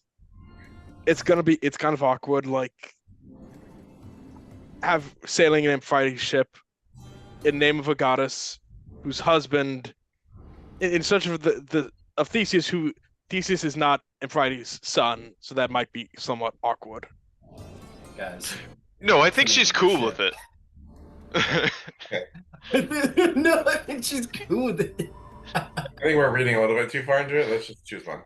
Yeah, and Amphitrite is not known to be a wrathful god. The wrath of the sea comes from Poseidon. It does not come from Amphitrite. Okay. I'm just gonna flip a coin. Odds for Aegeus. Don't flip a No, coin. we're choosing Amphitrite. ChatGPT, coins, fucking. There's like coins feel like the gods. Have a mind. Make a decision. It's fine. Son of Athena. Fine. Amphitrite. That's one. That's the problem is we can't say it. Amphitrite. None of them. We're gonna swim. I'm walking. I've been walking for 30 minutes. We've been walking and talking. Okay. Aegeus is gonna have is gonna have a sea. Okay. Aegeus is gonna have a ship, a sea named after him. Let's go Amphitrite. Amphitrite. Hand up if you want Nike. Fuck Nike. We don't want victory. Fuck that shit. Hand up if you want Amphitrite, the wife of Poseidon. Yeah. Sure. Okay, you've convinced me. I'm just like some sailor on the side of the road. He's like, all right, whoa. You drive a hard bargain, but I'm sold. Got it. And with that, you guys look over at the Amphitrite and say, fill her bowels with our goods and packs and stores. We are journeying upon the Amphitrite. And Giggity. with that, the ship will surely be blessed by whatever sailors. It does have a captain and a shipwright who will be coming along with you, so as to, captain the ship and make sure it all functions. You guys technically don't need a captain. You row the bitch. I mean, and part of training as a warrior is learning how to set sail. That is part of the skill set. If you want to be successful in the Greek world as a coastal city. So The captain's just the guy with the bullhorn telling people when to row. yeah, so you guys, I mean, so I'll say that there's like a captain there, Someone has to steer. and he's gonna look at you all and he's gonna say, I'm Captain. I'm not Scottish. He goes, I'm Captain Silas, and I've sailed these seas often, but not in such heavy tide. Now, I make two suggestions to you. One, take me as your captain to have final say in all matters to do with the ship, so that there's clear leadership aboard, someone who's savvy with the sea. Or you can kick me off of my own ship, which is terrible bad luck, of course. But if you do so, I would respectfully request one of you elect someone to be the leader of the ship who can have final say, because there's nothing worse than a bunch of men and women arguing about what to do when you're about to be crashed into smithereens. Someone should be able to have final emergency say as captain. So take me, the person who has, sailed this ship for a couple years, and if it destroys, you're going to destroy my livelihood, or one of you be assigned captain. Okay. Let's take Silas. Is he hot? No, he's not. Oh, You got 50 soldiers to fuck around with while we're on the boat. Let's go. I love that Ryan couldn't get away from the Scottish accent there. I couldn't. I tried. I just Okay. associate sailors with that. Okay, I guess. Okay, so in case the captain dies, someone else needs to take over. What? Die? No, No. I'm not gonna Okay. die. Okay, well, let's leave the captain in charge. He knows the most about sailing. What? The fuck? No, fine, I vote to leave the captain in charge. I do too. Okay. Voting? A lot of bad things happen at sea. Which is why you should have someone experienced. Yeah. A pretty simple logic puzzle we're dealing with here. Yeah. See why all these voting system doesn't work? I mean, look how long it's taking you to make a decision. Hop aboard. It is your ship. You know how to command her. Yes. Man of Just- authority. So I shall. Just know that if we don't make it to our destination, we'll find and kill your entire family. Just so you know. What the What the fuck, Richard? Yes, okay, okay, make an intimidation check. My See if he great wants to be your intimidation. captain now. Yeah, say it. Look at me. Say it Fuck with a off. wink. I'll say it with a yeah. Oh yeah, you wink it. He goes, yeah, with a 6. He goes, With a 6, yeah. That's terrible bad luck. Yeah, that wink is also the evil eye, though. So. Oh, you're a bitch, I can tell. He goes, all right, hop aboard. Let's go on a journey to the fucking underworld. Why not? No, I'll probably die. Yeah, it's okay. Fine. We need additional slave power. No, we've got plenty of warriors to row. I left my slaves with my family. They'll do Let's just something else. so business generous savvy. of you to do that. Right, I think so. My wife could use the help around the house. Truly I'm a sure they family can man. be- Yeah, And I'm sure they can let's help with just get- some business venture or make some money, and I don't know. Okay, let's just get on the boat now. Yes, sir, your Minotaurness. All right, Pick up a rock. hop onto the ready to throw it. Amphitrite. She could be a bit of a bitch, but you need to know how to handle her. So, it's good that you're bringing me along. was like that, don't I advised the captain, don't call the queen, don't call the ship that's named after the queen, the wife of Poseidon, a bitch. He would What be are you very saying to me? like I'm whispering this to him, like, do not call him that. It, he might do not tempt the wrath of Poseidon. As the seas like roil. It's all Poseidon doesn't give a fuck. ugh. Like He feels like doesn't give a fuck about his wife. She rides around with him, and he has his way with women and makes her watch. Probably he gives a not fuck. the but just start sailing And the boat. besides, I'm Thrasius. referring to my ship. Thrasius, this man has sailed this ship for years. I'm sure he knows how to talk. Fine. You got to kind of, a ship is like a woman. You have to kind of What? throw her around a little bit to make her happy. Okay, that's I look just at Vasaliki and Right. like, you shut your tongue. Shut your tongue or it will be cut off. Oh my God, you're a woman. Yeah. Didn't It's expect not to see too a late woman. to get a hot one. I've never had a woman aboard my ship. You could stay in my room. Stay your I don't have a tongue. room. Stay your tongue. All right, fine. All right, men, get to rowing. Let's sail off into the. We're gonna be dead in 5 minutes. Wait, Go ahead, Vasiliki.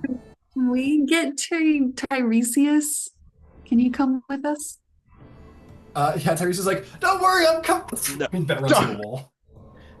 no, he's too dangerous for him. You Like, can bring Tiresias, sure, why not? you want to I bring think it's important to have him. Yeah, we're probably gonna be gone for months. you want to bring a blind man to the underworld? Fuck you! The only reason why you're successful is because of my prophecies, Which is- High Priest.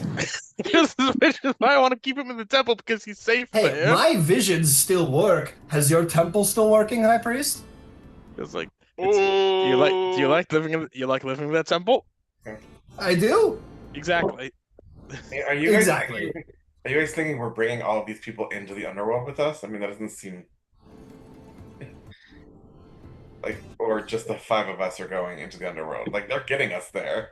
I But foresee Are we bringing. like invading the underworld, or are we trying to get in there?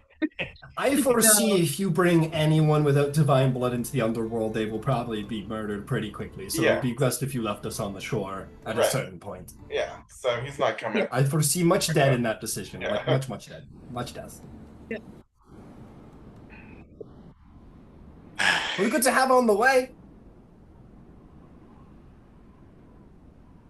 Can we abort? Yeah, so you guys are all aboard and you throw your bags below. Candybus probably has a pavilion set up on the deck, and several slaves kind of make their way into the store and drop various chests below, probably 3 or 4 times more supplies than any one of you, including the sailors. Save Candybus's house for the last. After all the men and everything else that we need to survive is on board. No, I need my summer clothes. I need my underworld wardrobe. A whole outfit picked out. What if it's hot, Um, but then it gets cold? Layers, we're layers. I hear it's hot as hell, but I also hear it's cold as death. I don't know. How do you prepare for that? You need all types of clothes? Come on. You know, we all know that your pants are tearaway. They're always tearaway. They've always been tearaway. You can tell? It seems the degrees have Pants. changed by 1. Time is now. Zeus comes down and he's like, "Who the fuck is wearing pants?" and summons a lightning bolt. I'll kill you. No, it's a tearaway toga, I swear! Good. It better be. The order of the universe is dependent on it. And that is where we will go to him. And when we come back, we will start sailing indeed. Sure. Hey, we got on there. It only took half a section.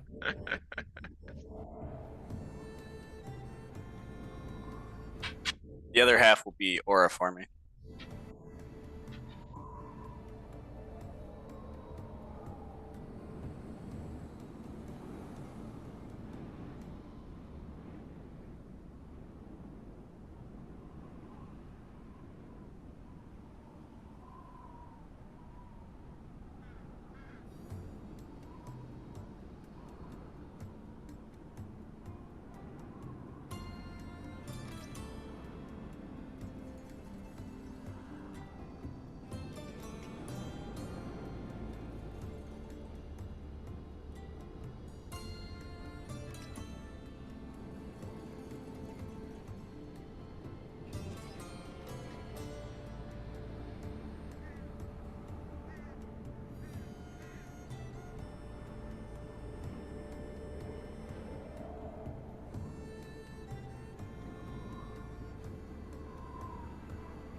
Sup? So, By the way, Ryan, sorry about if I interrupted some people back there. it's all good. Yeah, we have a bad habit of like taking a long time to decide on things. It's part of the game. It's part of the journey. Yeah. But yeah, I got some stuff loaded up. Nice.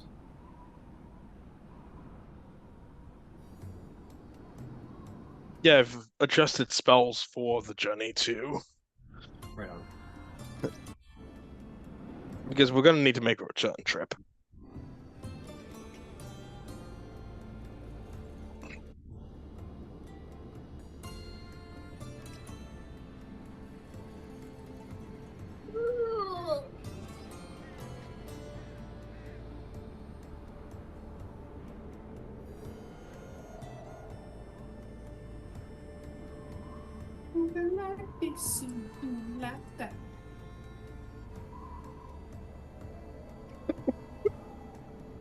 Yeah, I feel like the closest thing Canadians get to watching the U.S. Super Bowl is that Watching the Oh. US Super Bowl. the closest you ever come to watching it is because of the commercials. No, we watch it because we want to watch it. Okay, People cool. watch football up here just as much as you guys watch it down there. Oh, really? I didn't. Okay, then you're right. I guess Got the you're right. Canadian Yeah, Football League, but nobody's watching their Super Bowl. No. I didn't even know we had one, frankly. Yeah, 3 quarters, 3 downs. So you guys call it soccer up there? No, it's No. like No, you call soccer up there? Yeah. Oh, yeah. Yeah, we call soccer. So, you were saying you call American football soccer up here. No. What the fuck? We're not that different. Canadians, they're just like us. But that. Yeah, with better Okay, healthcare. let's get to it, guys. Let's get to it. Look! I made you a ship. Nice. Wait. Yay. Hang on. Oh god, I lost your ship. Never mind, we can't go. oh, it sunk. Sorry. Ah, it shit. sunk immediately. Who could have saw that coming? Poseidon did not like that cow sacrifice. So name it after my wife, will you? Your ship is in another castle. There it is. Yeah, your ship is in another castle. There she is. Look at her. Ain't she a beauty? Ain't she just beautiful? Actually, As I kinda beautiful a like that. trireme as I've ever seen. Hey, by the way, this isn't a trireme, actually. Triremes have not yet been invented. What? What? It's not possible. This is shit. This is A duvreme.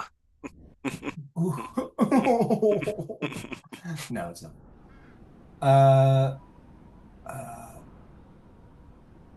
Damn, I actually can't find the name of it. Damn, I was gonna be so smart about this. Hang on a minute. I gotta pull up my doc. I swear if you look up like what came before the trireme and it says some canoe shit. Canoe, a canoe. No, not a canoe. Yeah, it's a 50-person long canoe. No, it is not. There's a pretty big jump in shipbuilding between canoes and triremes. Pentacounter? I was out rowing indigenously, and I got in my 50-man long canoe. A pentacounter? That's why we can't go too deep in the water, because the ship tips so easily. Fucking 50 people long. Where the fuck? Alright, there it is. Is it a pentacounter? Yes, it is! Yes, it is the inspiration, Dolion. Good job. It is indeed a pentacounter. I know you definitely knew that off the top of your head and didn't look that up online, did you? I actually did. Oh, you did? Yeah. Even better! I do not revoke your inspiration. Very impressive. Yes, this is a pentacounter, which is a lot more different than the trireme. It is a medium vessel, sort of medium-sized, if you will. This is certainly not a a merchant ship. This is probably what classifies as a military ship at the current time. It holds, 50 people within it, typically warriors in a hero's company. Pirates use these ships as well. And it has some limited storage space below deck as well. So you're good to go. You all hop aboard. I need to put a captain. I know they don't look like this, but It's okay. Sailor. We're gonna use this old pirate. Don't worry about this weird tube-like thing I'm holding in my hand. It's definitely not a gun. It's just a big stick with iron on it. Exactly. It's my lucky stick. You know, I know Um, two great captains of the Greek period. One, Oh yeah. one is a Tabaxi by the name of Iasi, and the other Oh. one was Jay Silverlong. Maybe you heard of him? I hadn't heard of the second one. Oh, Doesn't ring a bell. No. That's a little bit.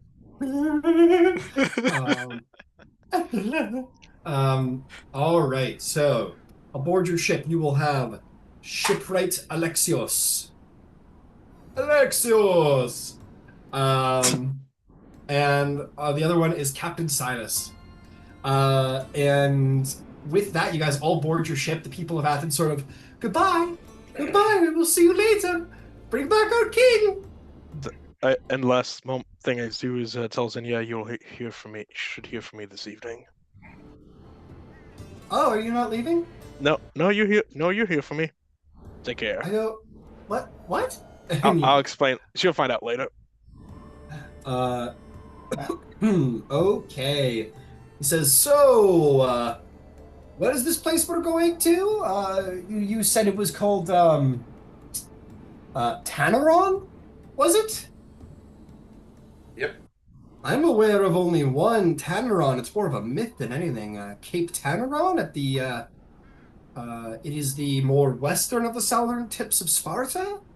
Are you, are you sure you want to go into Spartan territory? I hear they're mad beastmen down that far south in the Peloponnese.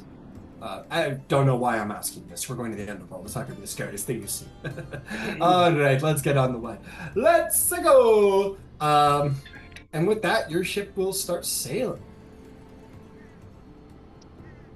Sailing. Okay, you hop aboard your ship, you hear the men begin to row, and you set sail into the sea. The waters are certainly rough, and your sailors do fight the tide a bit in order to actually make it out to sea. Luckily, you aren't sunk immediately. You guys seem to have made some sacrifices, maybe that appeased Poseidon enough to quell his rage ever so slightly. Or he just isn't currently in a mood enough to slay you just yet. We will see. He says Poseidon is a very unforgiving god. He's very, very temperamental, and the slaying of his son has surely made him about as pissed off as you could probably make him. Frankly, if we get away from Athens, the seas might calm down. I don't want to speak for Poseidon. We may die. We probably die, in fact.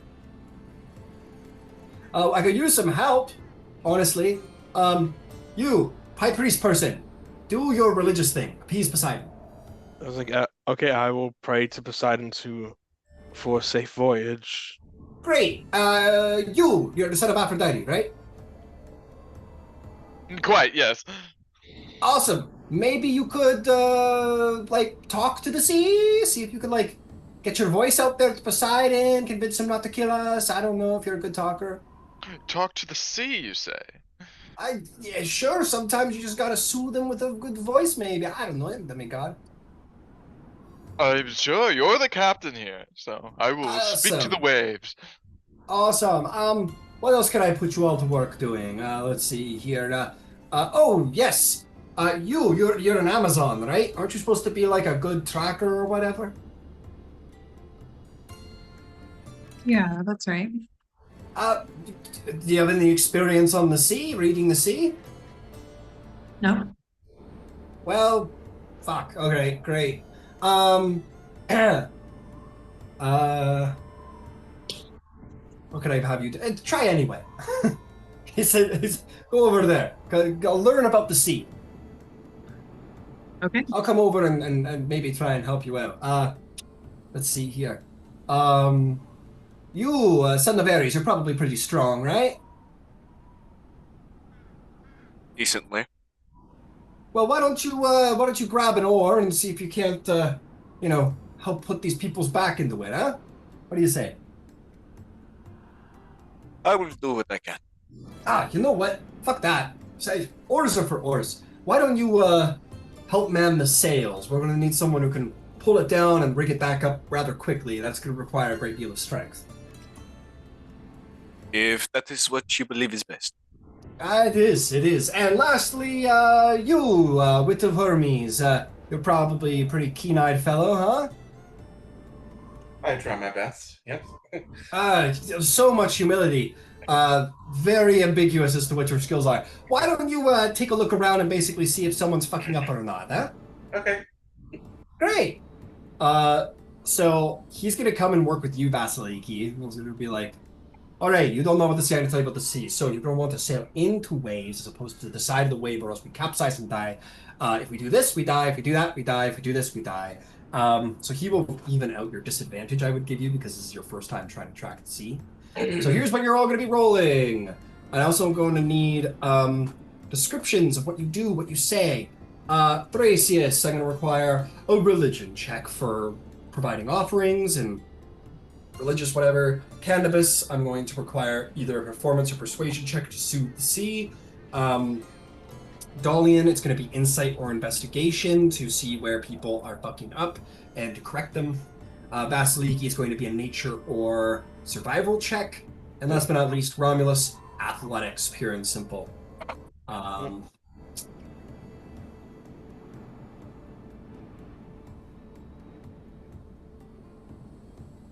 gonna use my inspiration. Fine. 26. Okay. We'll start with you then. Please describe your offerings, like what you do religiously to try and appease Poseidon. I imagine I brought a dove with me just for the George 4th. Sure. I pray to Poseidon,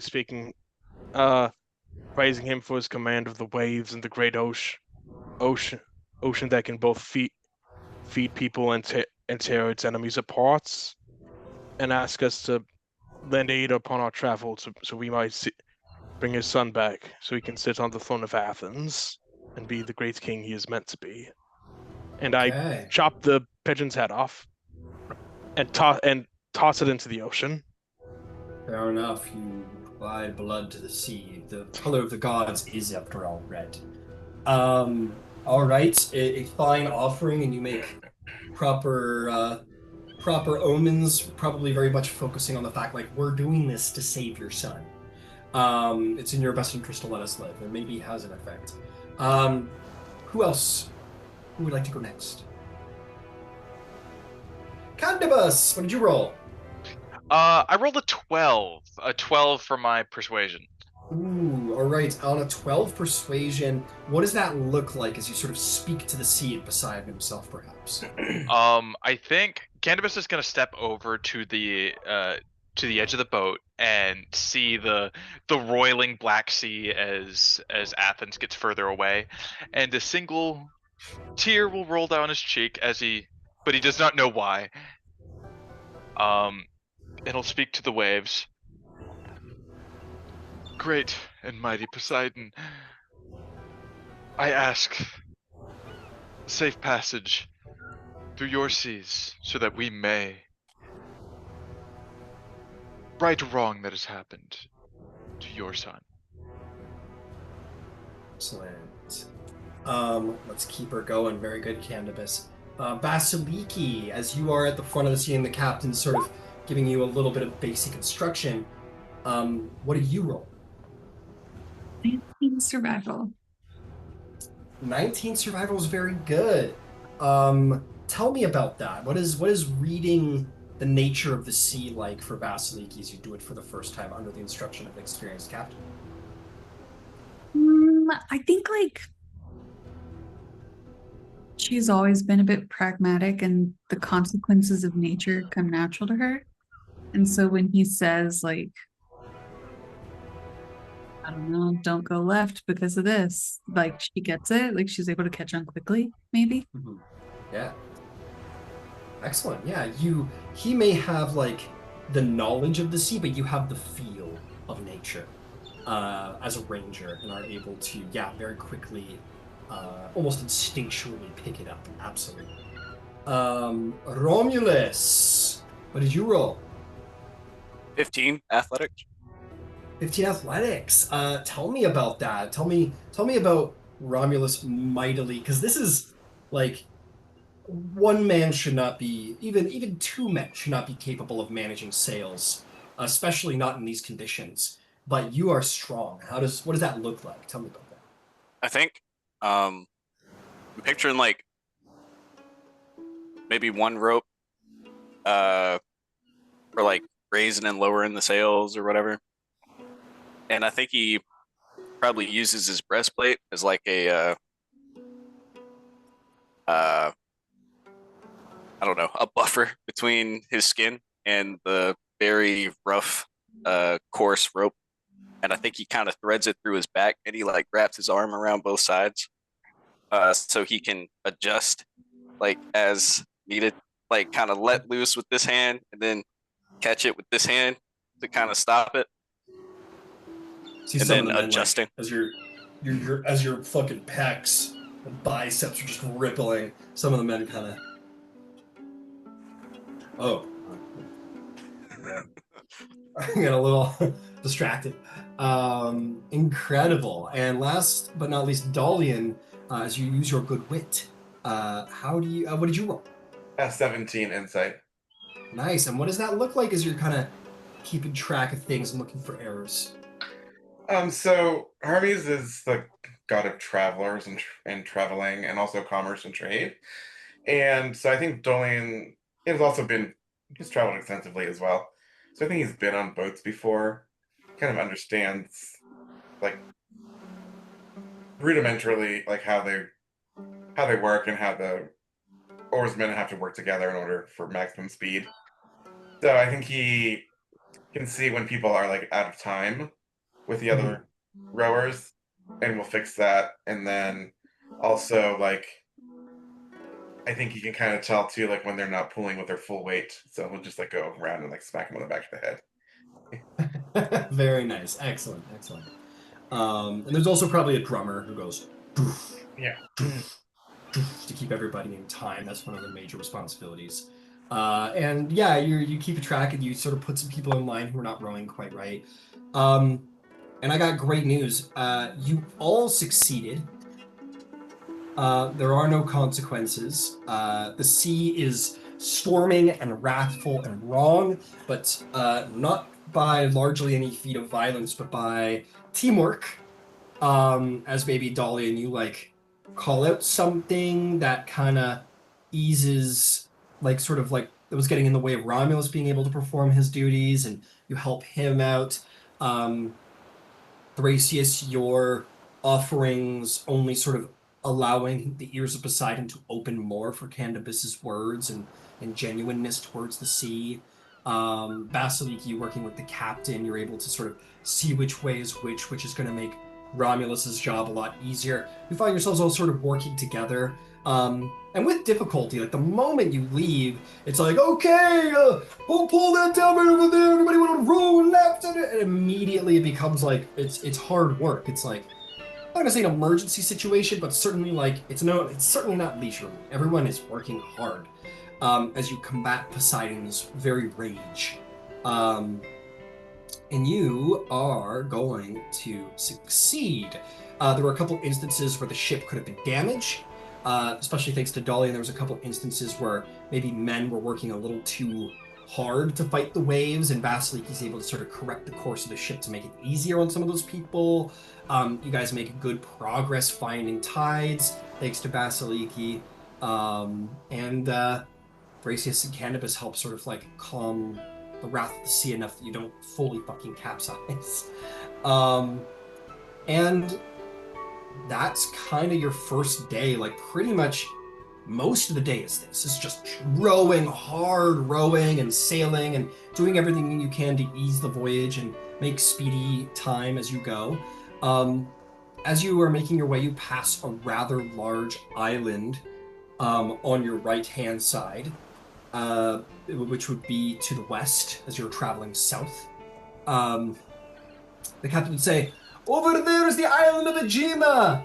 The king has long been, those people have long been friends with the city of Phthia, if you know where that is."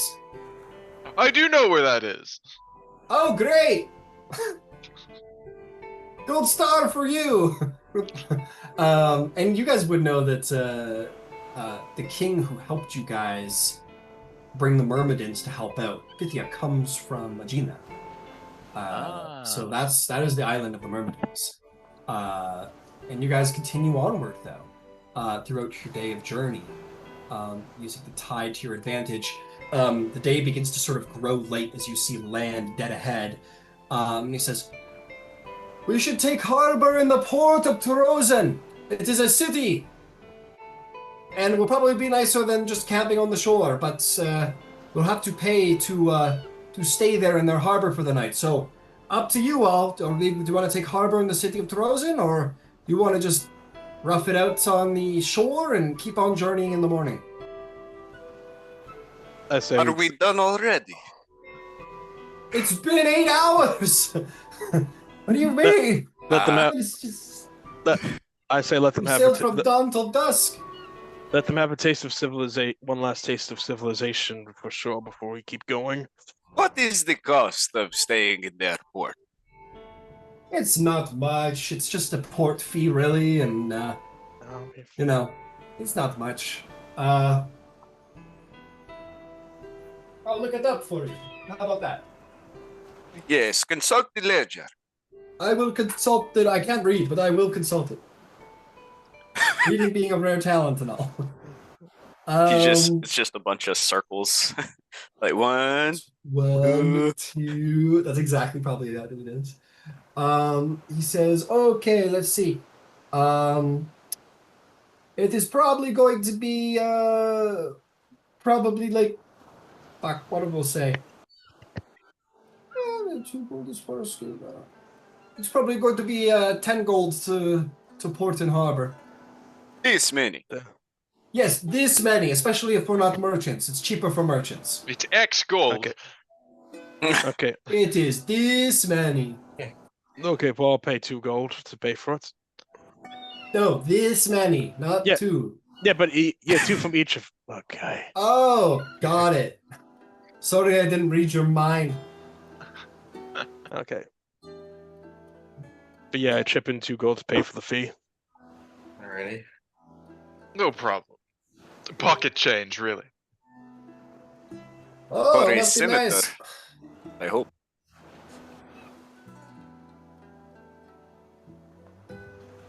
I deposit my 2.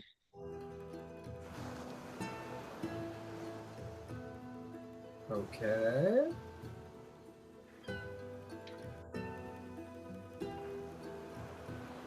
Oh.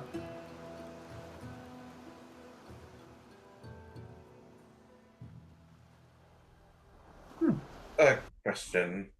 Yeah. The people rowing are under our control, right? They're our soldiers, not his crew. Yeah, those are yours. Okay. Gotcha. The Yeah, only thing his that is, crew mysteriously quote, died. unquote- No, his slaves are with his wife. No, he will, yeah, they're absolutely your soldiers. The only thing that belongs to this guy is his boat, and it's not even really his because you guys have requisitioned it for your journey. So really, you could kick him off at any time. Life isn't fair in ancient Greece. Is the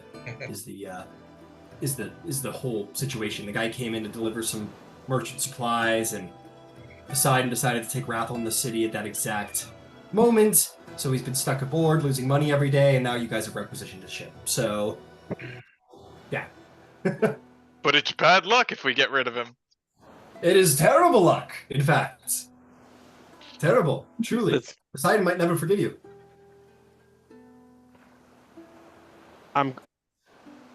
Once we dock, Ryan, I'm going to, if any of the men are interested, I would administer them like any priest would.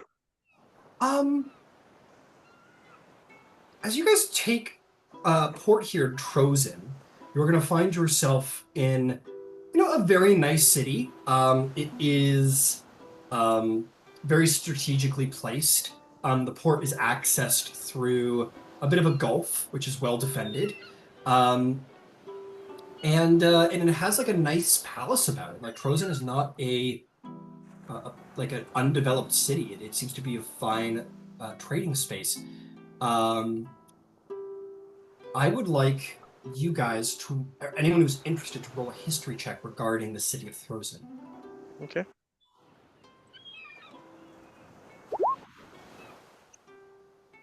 Two. 18. 21. 13. 16 with the -1, I'll say. What did you get, Candybus? 13. 13. All you really know about this place is you've heard that it has a sanctuary to Aphrodite here. That's all I need to know. Excellent. So you would know that. What did everybody else get? I got a 2. 2. You. That 19. isn't really relevant to Athens, so you can learn. Vasaliki? 19. 19. You will know something special. Romulus, Thrasius? 17 on the die, the -1, so 16. Nice. Thrasius? 21. 21. Vasaliki, Thrasius, and Romulus. There is something pretty important worth noting about the city of Trozen. It has relevance to all of you, and maybe even your quest. They're cannibals. It was only sort of said in passing after Theseus revealed his past to his father after the drama with Medea and the Palasites. He was raised in the city of Trozen by King Aegeus's good friend, King Pittheus, who is the current ruler of Trozen. And you expect the mother of Theseus is here as well, Athra. I share that with the This is others. Theseus's home. I will share that with the others.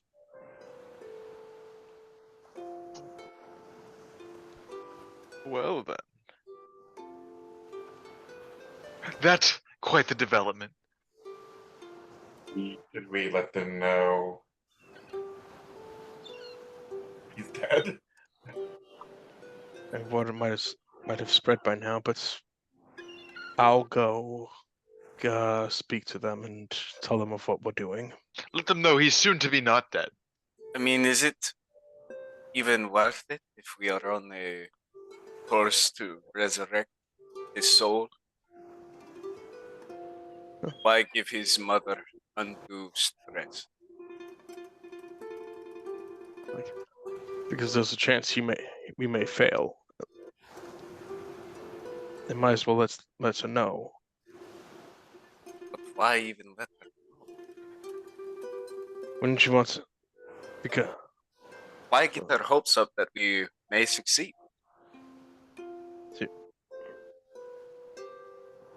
so you wish it to remain secrets? If it even is. I mean, we can't control what she has heard as of yet. Because she she has heard. and if she has heard, she may end herself like Aegeus did. I mean, don't you think she would have done that already? She may not have, so we might as well check. Suppose we can check. Tell Still her, don't see the merit. not tell her. There's still merit in simply meeting her. Meeting the rulers of this great city, forging alliances. Yes, we do that so Exactly. well. We should. That is what you deem fit.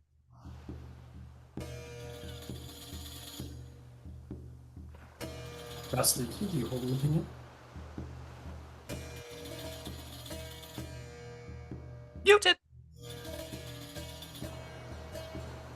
I think she has a right to know what happened to her, the child she cared about. Good deal. The child she raised.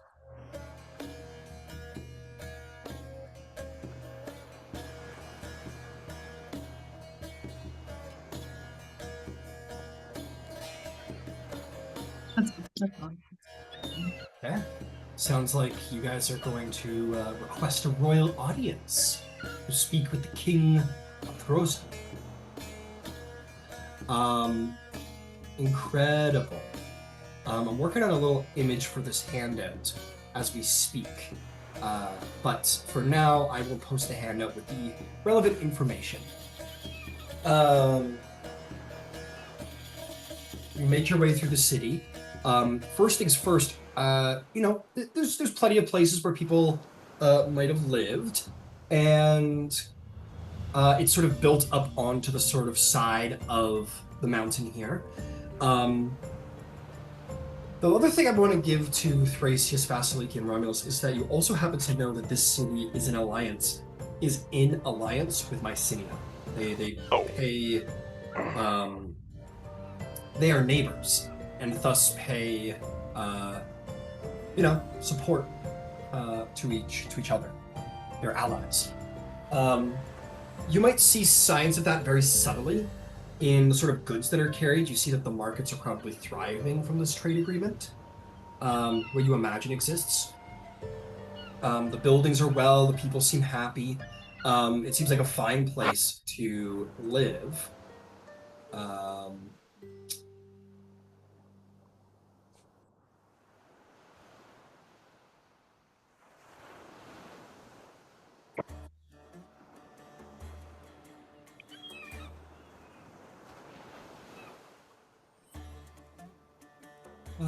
Yeah, it's kind of like, I actually need to do a reconstruction of, I need to do a new image of Athens now that a year has passed, because you guys are doing a lot better than you were.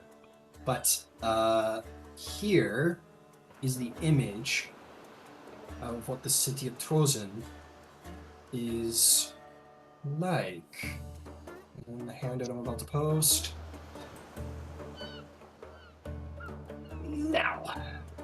Cool. Yeah, seems to be doing pretty well for itself. It's full, it's got a big full port, very defensible, and a number of temples.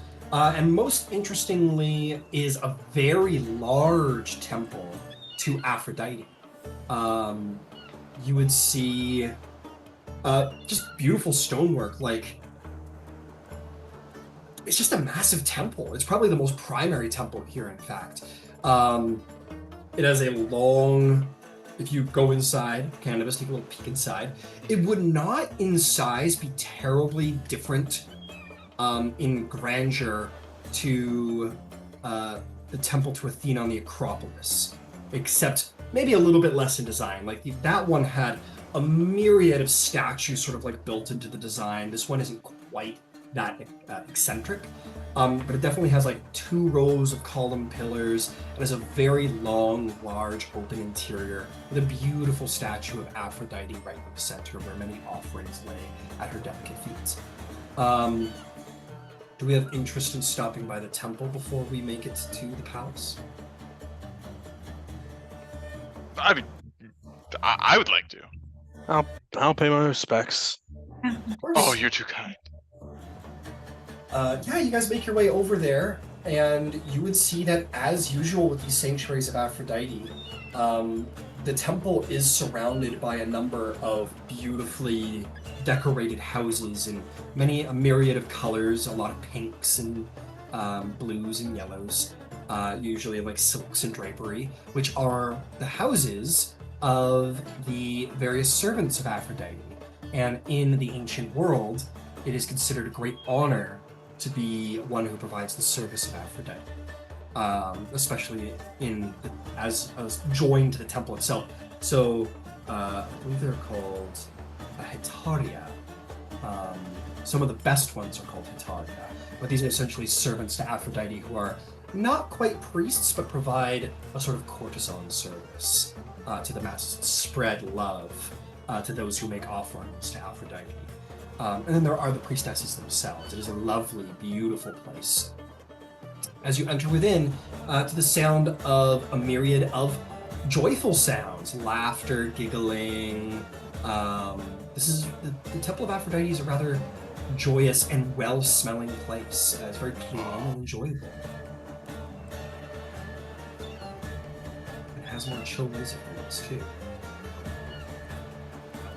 Pretty intense music for the Temple of Aphrodite. But it's changing. Oh, these people know how to have a good time. Yeah, they do. You walk in. You guys have witnessed the beauty of Aphrodite. You guys have witnessed many beauties. And the ones in here seem to almost carry with them a bit of almost like a residual blessing. By in serving Aphrodite in this way, perhaps a little bit of beauty has found its way to them. For only the most beautiful can serve Aphrodite, as they have their blessing. So this place is generally filled with beautiful women, and maybe even a couple of beautiful young men as well, who are very kind and welcoming upon your entrance. What would you all like to do? I think I'm going up to the statue of Aphrodite, and I'm going to leave my offering. Absolutely. You go up to the you go up to her statue. You see her beautiful, beautiful statue before you. What is your offering? What is your prayer? My offering is a single pink rose. I will leave at the foot of the altar, and my prayer will be, Mother, I know you're always looking out for me and having my back. And you've been right all along. I've loved, and I've gotten burned from that. But I won't let it sour the love I have in my heart. I'm going on a perilous journey, and I want you to know that it won't change me.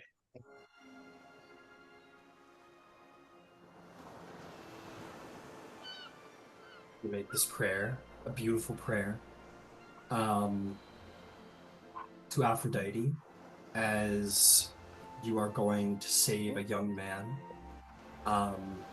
It is from the youth that fertility comes from, and this young man was loved by the gods, and your mother all the same. And you feel that heartbreakiness. It's smaller. It's like a pang in the back there that when you consider, you're like, oh.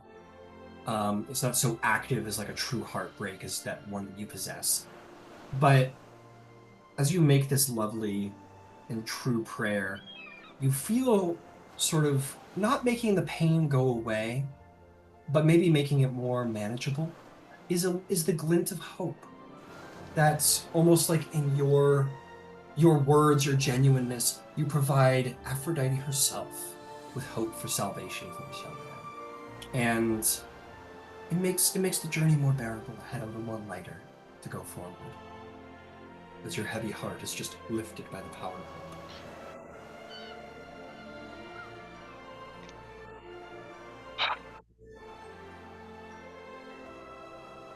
Well, that's a weight off my chest. Oh. Would you all like to indulge in the pleasures of this sanctuary? No. Oh, you're I have lost. other duties I must attend to. Oh. Don't be such a prude, Thrasius. Why don't you enjoy a bit of devotion and celebration to a goddess you You're great at worshipping. I'm great at worshiping Aphrodite. Like, No, just worshipping in general. I mean, you can. Everyone can be great at worshipping Aphrodite. I've Well, some people don't get I- it. like I go up. I'm going to go up to the altar and I leave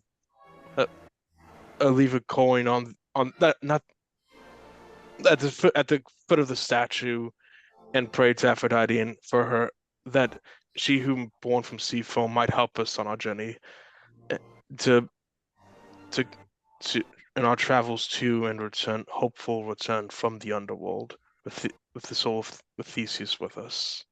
You, especially at Candybus's word, and maybe it's often your way to like pray, maybe look for a sign of interest. As you look around the room at the various Hetaria, there may be a couple, maybe more than a couple of women and young men who look at your beastly form with great curiosity.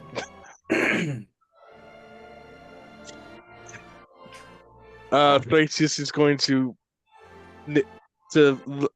bow his head in prayer and thanks, and then quickly leave the temple. He kind of puts his head down and walks out Yes. as he notices the attention he's getting. And He from could have some got of these more for Hetaria- that coin. It's not my way of doing it. It seems a little too transactional, but as Thrasius sort of stomps out embarrassed, the various Hetaria sort of giggle to one another, and the chorus almost sounds like sort of like the mischievous giggle of Aphrodite herself. What about the rest of you? Yeah, I'm gonna go up to the attendants and show them all the new knots I learned how to tie on the boat and tell them use these as you will. Ooh. Ow. You just go up to one and start showing off knots. Is this a young man or a young lady?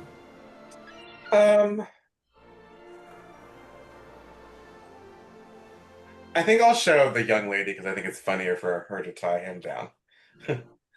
Okay, you go up to a now young you're woman, getting show it. her- God Yeah, damn. show her like, oh, here's some knots, and it might be useful for what you're doing. And she goes, those do look interesting. The ropes look so rough and coarse. I admit I'm not so smart in these ways as sailors. Perhaps experience might be the best teacher.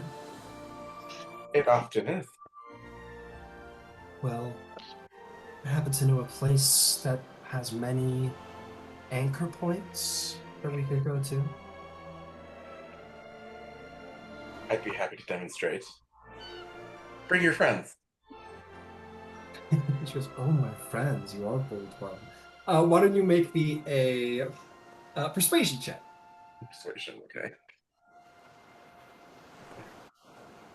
Can I distance cast guide? Not distance cast, but I've got. I just want to give guidance, and Apollo lets me do it from 30 feet. Do you walk? Oh, I was gonna say, do you walk by and like pinch Dolion's butt or something? Just No. a little something. I do a little- that, but it doesn't give you guidance. you're Gives you're him talking, guidance. Dolion. You're trying to put on the moves. You feel a little, ooh.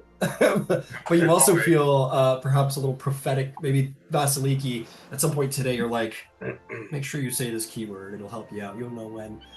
Yeah, go ahead and take a D4, Dolion. Well, I got a 7. You have to know the safe word. It's only a 7, unfortunately. Well, with the D4. Yeah. Oof, a 7. She says to you, It'd be a stupid thing to use my inspiration on. So. Do it. Hey. Do it. Do it. Dolion, it's been a minute, man. Maybe it isn't so stupid. Yeah, maybe I will. Yeah, I'm gonna. Yeah. Let's go. Okay, so do I still get the guidance again, or?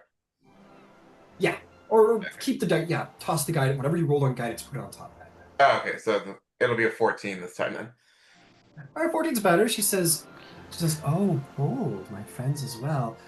Maybe I'll have to enjoy you, or the things you have to teach myself, and then perhaps I will spread the word to my accomplices, and you can visit me if later, if you are as good with knots as you claim.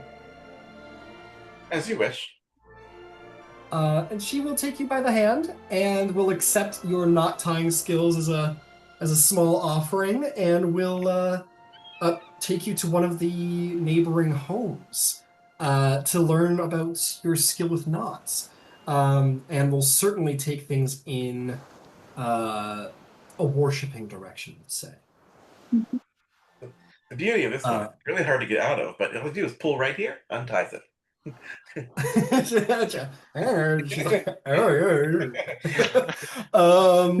What about the rest of you?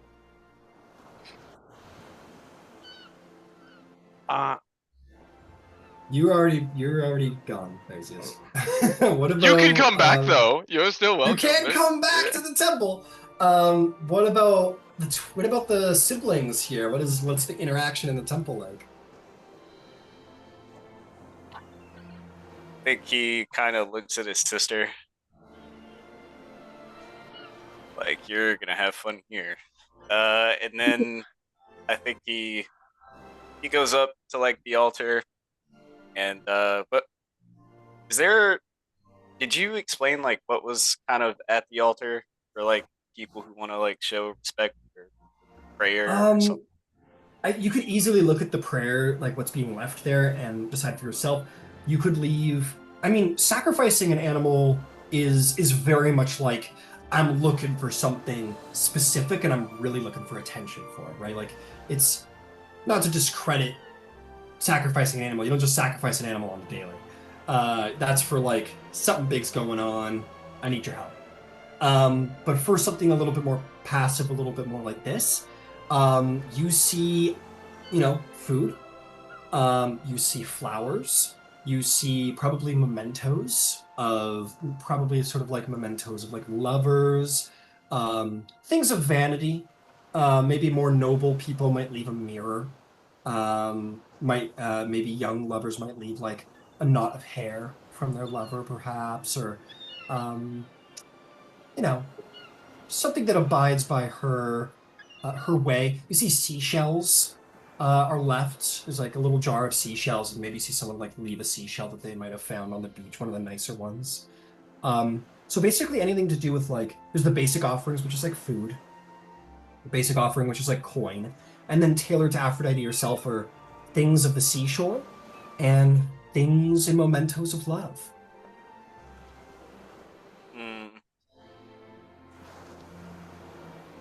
I don't have anything like that. I think he'll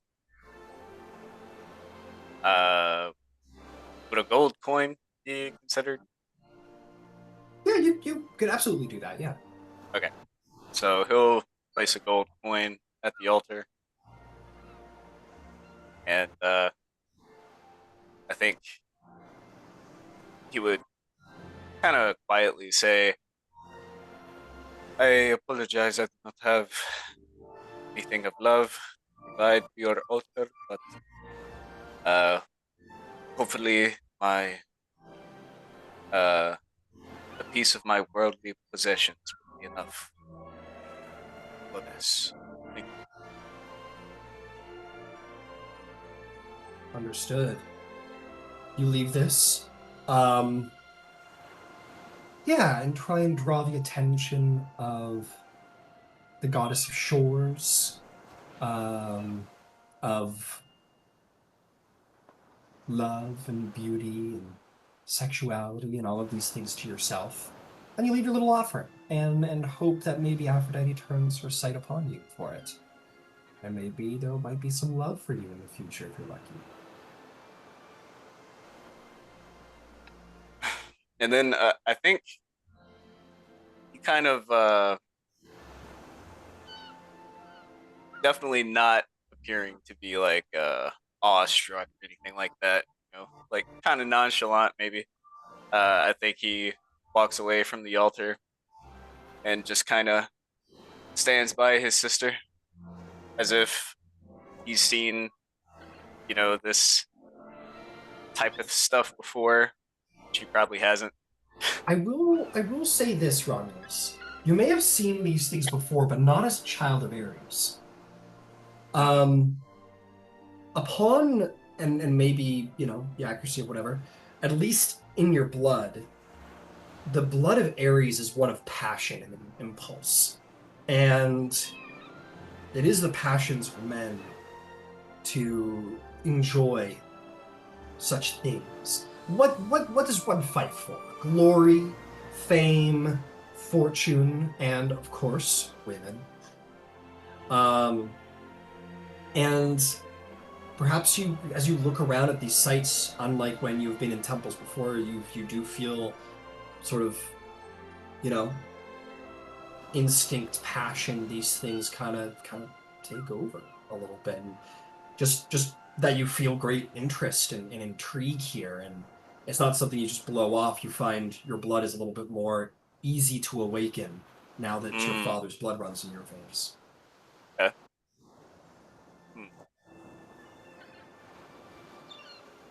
Who catches his eye? I would say that there are you're you know, a man's man. As you are strong, intense. Brad Pitt from Troy. Yeah, you're Brad Pitt from Troy.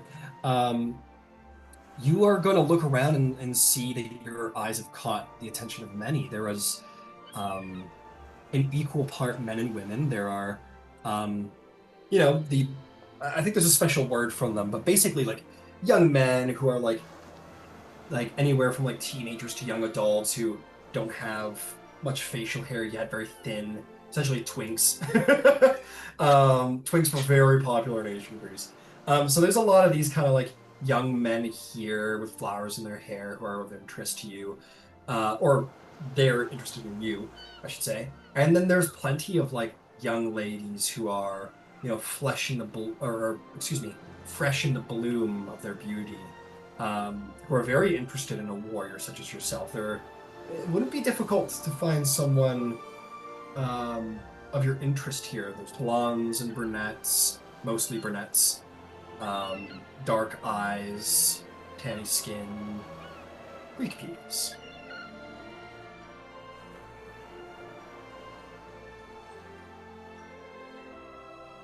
He'll turn to his sister.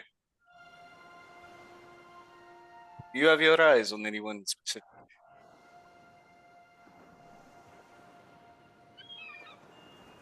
Sure, she'll like point out a particularly voluptuous, curvy woman with like long, silky black hair, and Oh, it's she'll, Medea! no. Oh man. My Yeah. wife. Fair enough. Yeah, you point out this young lady who seems to be a little bit of a, we'll say perhaps is a little bit of like the center of attention where she is. A couple of the other ladies are talking to her. How about yourself? Did any of the ladies or gents catch your eye? Now that you mention it, there is a long-haired, voluptuous woman that is in my sights. She'll straighten up and like turn and look at you. Kind of give you a look like you mean the one I just pointed out? Is that the one? Oh, that is so strange. Well, Well, way to sell this as a fight. Truly great minds think alike here. perhaps we approach together and we see which one she gravitates towards. May the better warrior win, and she'll hold Yeah. out. Yeah. Nice. Yeah, Vasaliki will approach this raven-haired curvy woman. Magnificent. I'm just gonna post a picture here of just kind of like, I guess maybe the vibe of the temple that you're in right now. Like what maybe generally the sites are drawn to. There's no men in there. It's just the ladies, but nonetheless. Or perhaps this one is. I good as sprawl well. out in a pile of pillows and eat a bowl of grapes and watch from a distance. Yeah, absolutely. Nice. And He's absolutely loving this. Maybe some lady is there, just like immediately, just like it's like, oh hello, it's just playing through hair. Tie himself down. Oh, watch. Magic is happening. And so they shall. You guys approach this voluptuous, dark-haired follower of Aphrodite. I'm scrambling to see if I could grab one really quickly to post. And you can tell me if I'm way off or not. Okay, I like this girl. So we'll say oh shit, fuck. You both approached this lady, which I'll post in the Facebook as well. Is that fair to say? Sure, yeah. Sure. Sure. You approach her, and she watches the two of you approach with some level of like, kind of, like an excited overwhelmedness as two, your demigods, like two incredibly attractive individuals approach. She says, hello. Welcome to our wonderful temple. You must be travelers. I've not seen you all in town. I would have remembered. No, we're new here, fresh faces, and Needing someone to be friends with? He came for that exact reason. I mean, besides paying our respects to beautiful Aphrodite. We must pay respects to Aphrodite, of course. Where would we be in all the without ways her? possible? Indeed. There's only so many ways to worship the gods. Some ways better than others. Are you here to learn how to pray?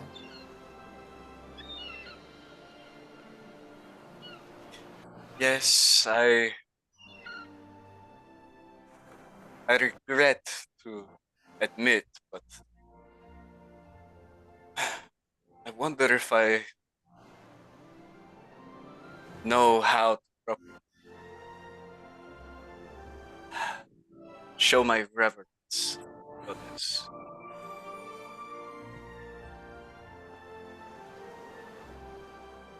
You are one who wishes to learn how to properly serve. I think so. Well, the good news is we all here are great teachers in our own way. Her eyes will kind of turn to you, Vasaliki, and says, and what about you? Are you interested in prayer?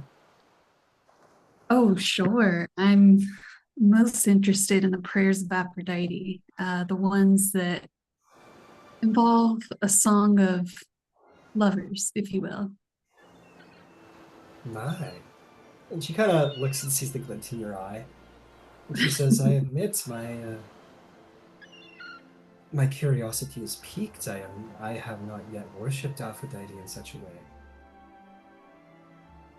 Oh, come now. That can't be true. She looks back to Romulus and says, I have a great deal of experience when it comes to warriors and the harder things in life. However, and looks back to you, Vasaliki, says, the softness that was gifted to us by Aphrodite herself, I mean, I have seen it many times, but experienced it. And she kind of runs a hand down like the curve of your side a little bit, and then sort of looks back up at you and says, that would be new, but something I don't think you'd be disappointed. You most likely would not be disappointed. My form of prayer is one of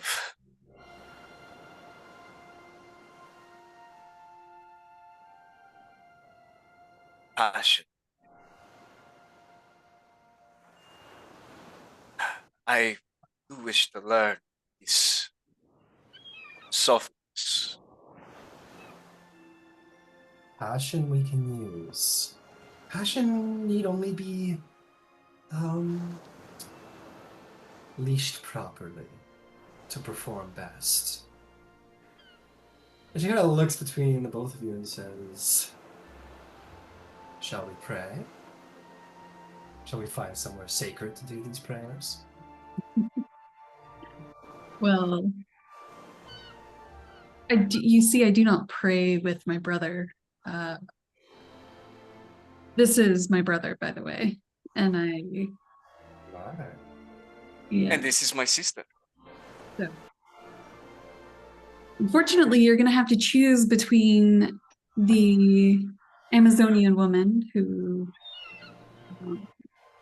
is also the Polmarchos of Athens. So you get a warrior and to experience and explore the softness of a woman's body, or you could have my brother.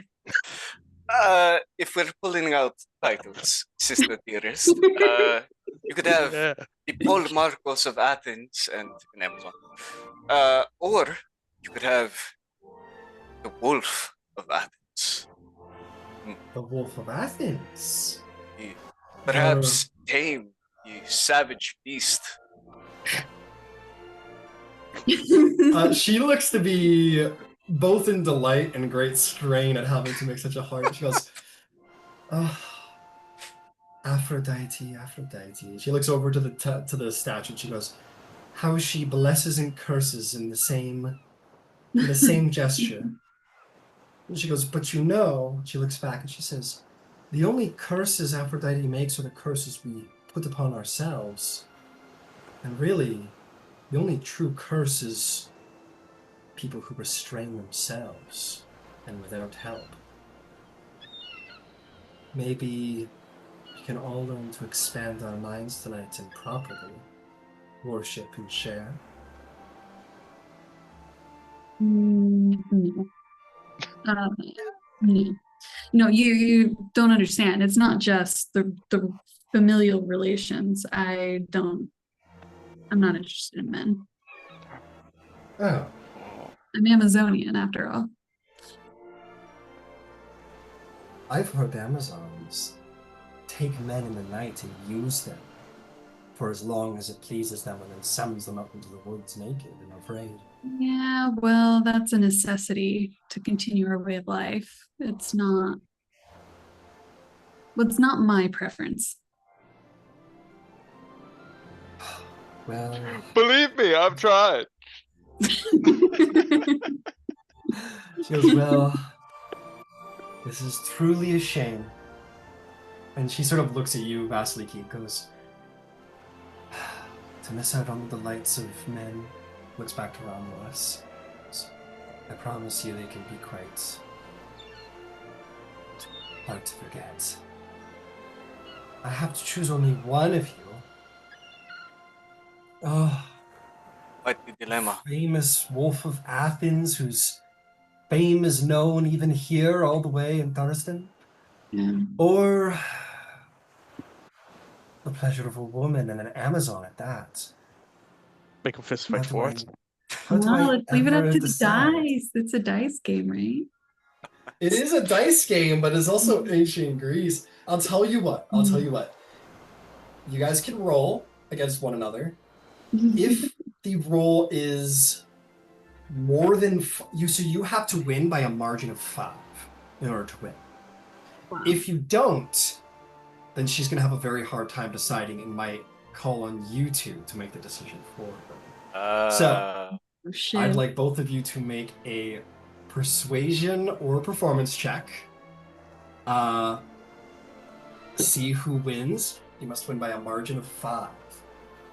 And rest assured, Can whoever I- loses, we have a special chair just for you.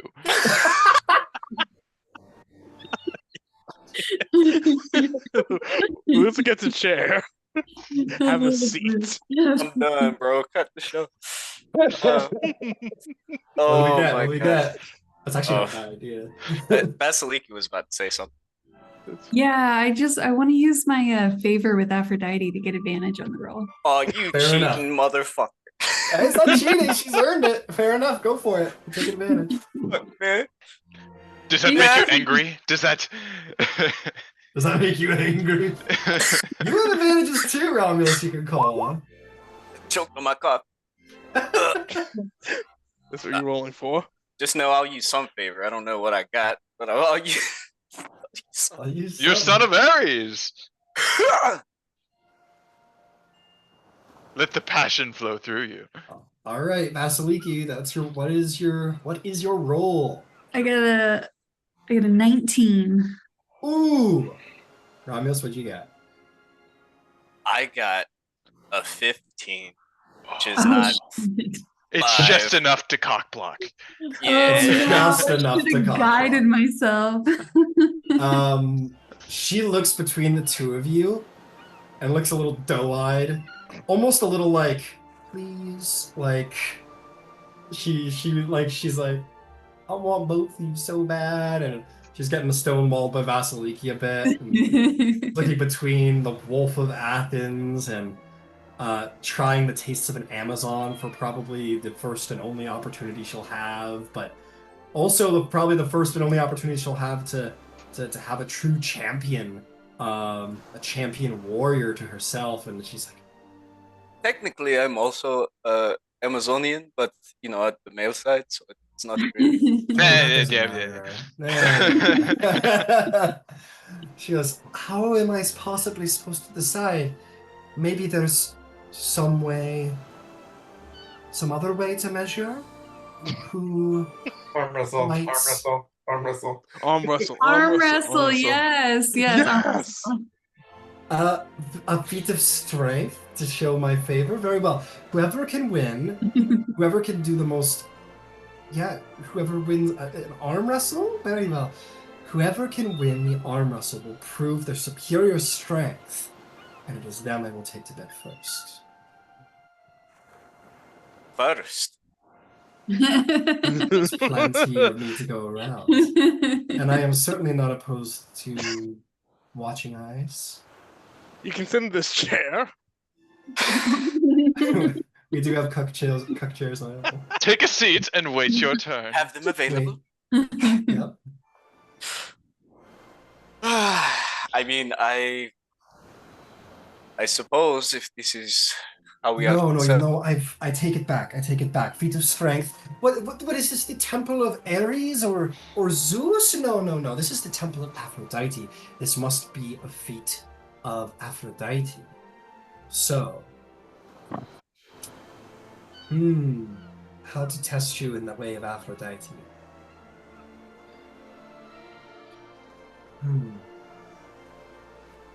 Okay. I think I have one. I wish to kiss either of you, both of you, and whoever is the most delicious, I will take to bed first. Yeah, Vasiliki will not even hesitate. She'll step forward and take her one arm down below her knee and then dip her low and give her a big kiss and Ooh! and All her right. feet. Yeah. Make a performance check to kiss her good. You found out she was chewing gum. And now Gum you're before? chewing gum. Oh man. This time I'm gonna cast Enhance Ability and rolled advantage anyway. This is bullshit. I'm not charismatic. I need help. I need all the help I can get. Oh, nat 20. Oh shit! Vasiliki, you dip this lady, you just blow her socks off, you kiss her sensually, passionately, wantingly. And you stand her up and she's kinda, oh wow. Huh. Wow, that was She's like a virgin. She's very much taken. She's like, that was my. She's better than anything from band camp. Anyway, she'll turn to you, Romulus, and say, "You have a high bar to defeat." Above Able table, Athens. nat 20 for a total of Vasaliki. Oh yeah. Let's get the total. What's the total? 20. Okay, 20 exactly. All right, Romulus. Now, you have favor with gods. You can provide advantage for yourself by calling upon a god to assist you. Mm-hmm. Who do I have favor with? Who's the god of Frenching? None of these gods. I mean, you have favor with your father. I mean, you can call on your father to grant you great passion. And you Okay, could, I'll need that passion. You don't have favor with Zeus. You have negative favor with Hera. I mean, you can look through it yourself. I don't even know how. Ares Go to is the, a simp go for to the Aphrodite. handout section. It's up top right. There's the text log, which looks like 2 speech bubbles, and next to it there's like a book. Click on the book. You can find your favor in click character, open the characters folder, then open the Olympians folder, and then open the folder of the god you want to check on, and in their handout should be how much favor.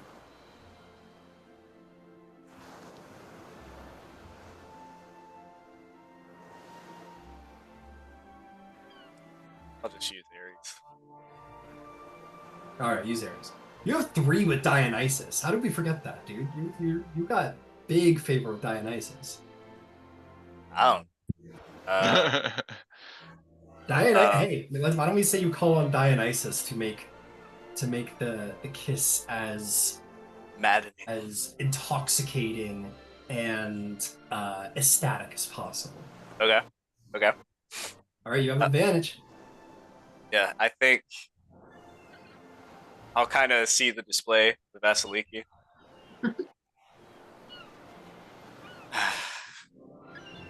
He's a high bar to reach. I do not walk away from challenges so easily. And then I think he'll put a hand on her lower back, pull her to him, take his hand and move her hair off her face, behind her ear. Plant his hand on the back of her head as he passionately kisses her. And the performance is with advantage.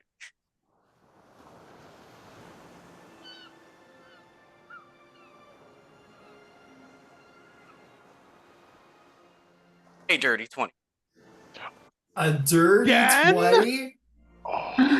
This woman's gonna cry. She's like, you kiss her with like Vasiliki was very like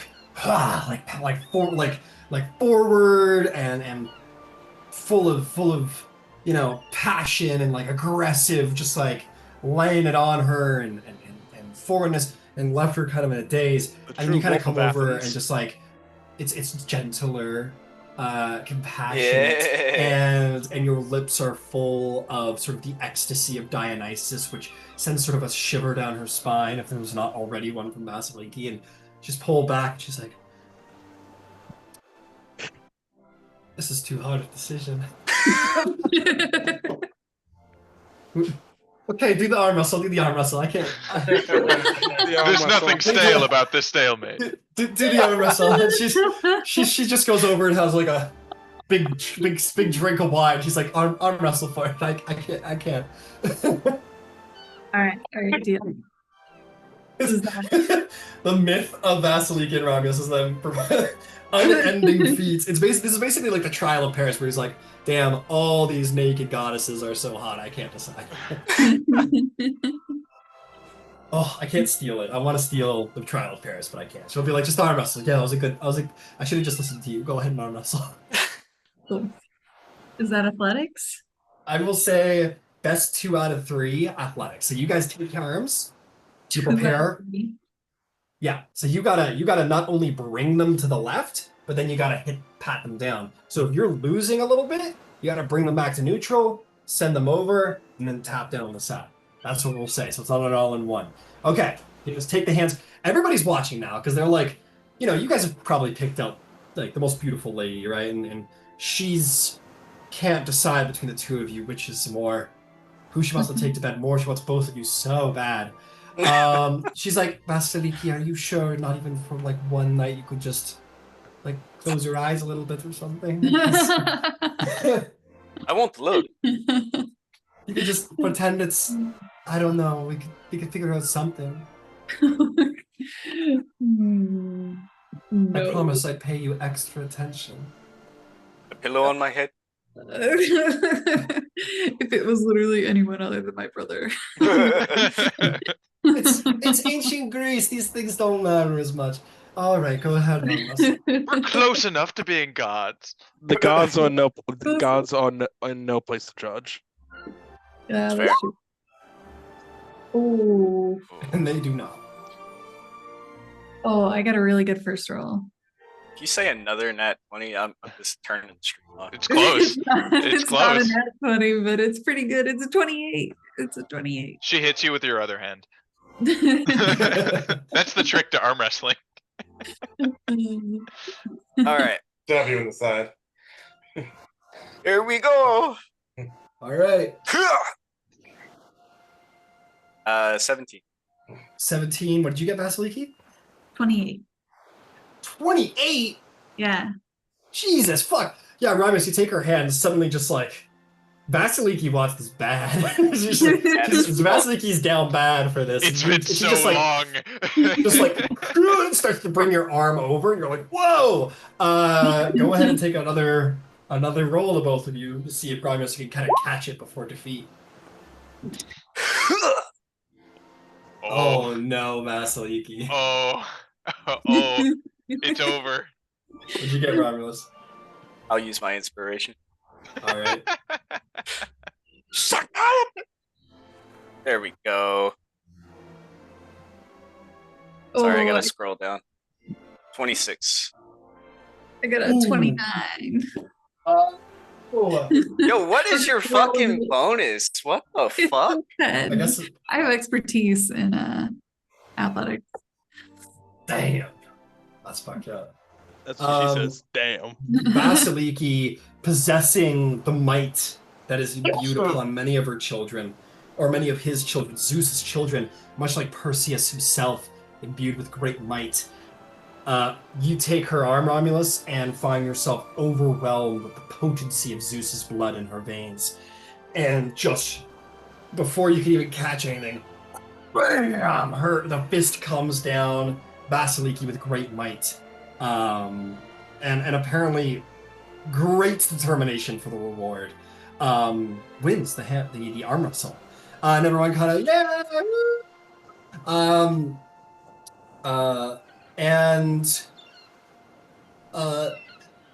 This companion, we shall call her, doesn't look particularly, I mean, she's like, I'm so happy I don't have to decide, but isn't particularly happy about having to pick just one of you.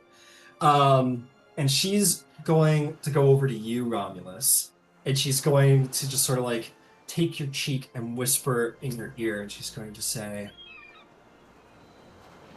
"You may have lost, but I must have you tonight." Goes in the cock chair. Because I would like to give you two choices. You can either wait here patiently for me to come to you, or I can find some of my women to entertain you in the meantime before I come to a taste myself.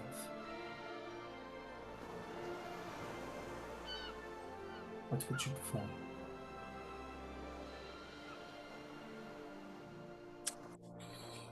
Well,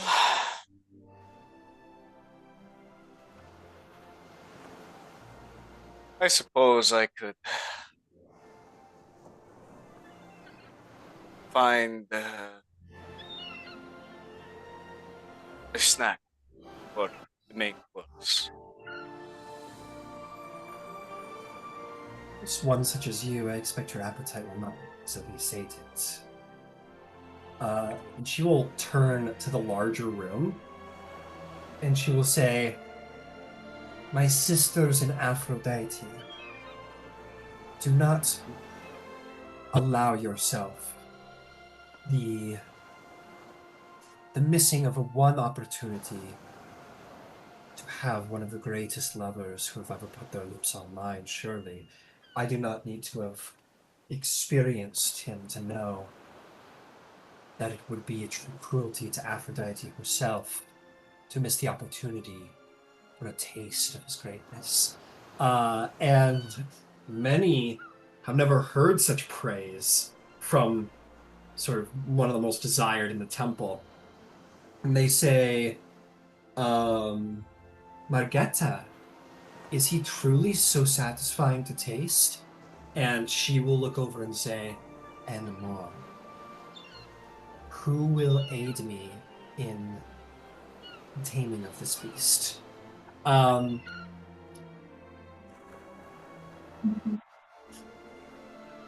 You are going to see 6 women stand up Nice. with interest and kind of make their way over to you, having never heard such praise from but a single kiss from Margetta.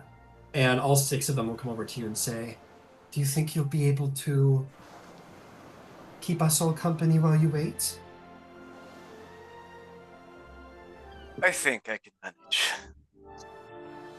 And they look very gleeful and excited, and this sort of 6 women sort of form around you, sort of hands on you, pull it, like both hands sort of pulling you away, like 2 or 3 of them, and all very satisfied to understand where all this praise comes from. Margetta, who smiles at you with jealousy as you are sort of dragged away.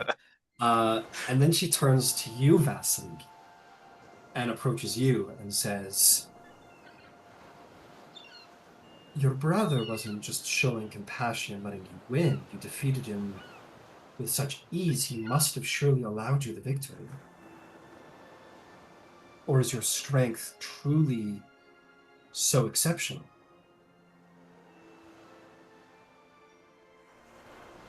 Definitely my exceptional strength. "No, I'm not good." "No, it's good." She goes, "You," and she sort of puts her hand sort of on your chest. She says, "Must have the blood of gods in your veins for such strength." She puts That's her right. hand to your lips. Before you say anything, she says, "Show, don't tell." Mm. Things are about to be electric up in here. And she'll take her hand and You take her hand, and she will indeed lead you to one of the neighboring abodes, which is a place that is silks and smells of flowers, supple, incense, firelit, and very much a nice place where you may show her the enjoyment of another woman. And Romulus, you are pulled off, sir, and have your hands quite full. He's So- pulled off my 6 people. Yeah. Where did you So- all learn all these nuts? So I want to go. Lastly, Candybus, you're left. I I don't was see- too busy enjoying the show. You're too Oh, busy enjoying the show. spectacular. The best women in the temple have surely been commandeered by your 3 companions. There are plenty of young men who sigh with like, maybe jealousy and envy. Rest assured, boys, there's plenty of Candybus to go around. I am here to teach as well the beauty of Aphrodite. I would like to see the most inexperienced. And they call on this young boy, not young boy, that sounds bad. But this young man. But indeed he is thin. He has not come into his like full manly body just yet, in his full broadness and strength just yet. He has no hair on his face. He is every bit the sort of blooming beauty of like a young man interested in the worship of Aphrodite, not unlike yourself when you were younger, who seems very fresh and new to the temple, and sees you and is immediately sort of like astonished and caught off guard by your appearance. To which he's shot some looks from the various male priests as if to say like, dude, just like don't cower, be a priest. And he's like, hello, I'm sorry. I shouldn't say I'm sorry either. I am Fotis, and yes, I am just new to this temple this week to come to understand Aphrodite. Perfect. For one, confidence is sexy. Know that. Live that. And for two, if anyone can show you the majesty of Aphrodite, I feel like I am as qualified as any. For her blood runs through my veins. And I would like to show you. The other dudes who sort of sent him out are like, what? What'd he say? What? And you sort of take him aside, and he's kind of like, oh, wow, like completely honored and abashed, and looks around, and the other young men look very, very jealous. And we're gonna need to take some rolls as we begin to come towards wrapping up this session here. Racius, you're outside going like this, so you're gonna unfortunately be excluded. I'm doing. You can still come back. I might do You can something still else. come back. I'll think about next week. Okay. There's so many people that are left out. I need all of you four to roll me con saves. Romulus, you have a lot on your hands. I will be having these at disadvantage because you are A lot on my hands and in my hands. Yeah. yeah, you have got a lot to manage, sir. I think we should stay here. Or you know what? Better yet, Candybus, or sorry, Romulus, roll me a normal con save, and I will roll 6 against you. I'll roll 6 checks against you. Do I see each of these individuals as hostile? Definitely not. Definitely not. The opposite. Maybe The I see. opposite. All right, let's change the word hostile. Let's equate hostile to Aggressive. in my path of success. I would say they are kind of the points or your path to success. Wouldn't you agree? Well, I got to get through all 6 of them to get to the main. It's goal. a challenge, that's to be sure, but I think. These are your trials. Why do you ask? What is the feature you wish to use? Because I gain a +1 bonus to saving throws for each hostile creature within 5 feet of me, to a maximum of +5. I'm gonna say no because these are definitely not hostiles. However, you have 3 points with Dionysus, and his boon is that while drinking or celebrating, you have advantage on performance checks, which will come in handy surely. Oh. So we will get to that. For now, just roll me the con save. Dolion, I will have one from you as well. No, it's 6. What's wrong with Vasaliki?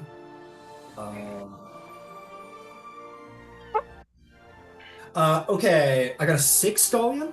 That's right. Okay, 6. Vasaliki? 8. 8. This is you kind of want to roll over the con save, I'll be honest. Yeah. Romulus? Everybody's busting so fast. I got a 12. 12. It's a kind of, the lower the con save, the more easy it's going to be for you to, enjoy yourself, which might affect, Yeah, actually, this is just about that. And Candybus, last but not least. I got a 14, but this isn't about me. This isn't about you. Okay, guys. Now, to bring her around, I will require athletics, acrobatics, or performance checks. I need 6 from you, Romulos. You need 6 There of are 6 those. ladies, so you need to. I will tell you what. You can roll 6, or you can roll 1 at disadvantage. And I will. And you will have a straight roll because of your Dionysus feature. You'll have a straight roll for that 1 check, or you will have advantage for all 6. It is your choice. Let's do advantage for all 6. Okay, start rolling away. We're gonna check in with our more simpler our simpler matters. Candybus, why don't we start with you, sir? Okay. And I get advantage on. Oh wait, no, I can't use persuasion, right? You can't use persuasion, but you can use performance, athletics, and acrobatics.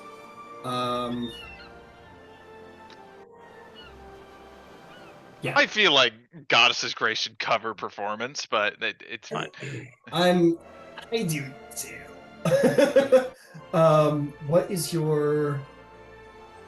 Let me see here.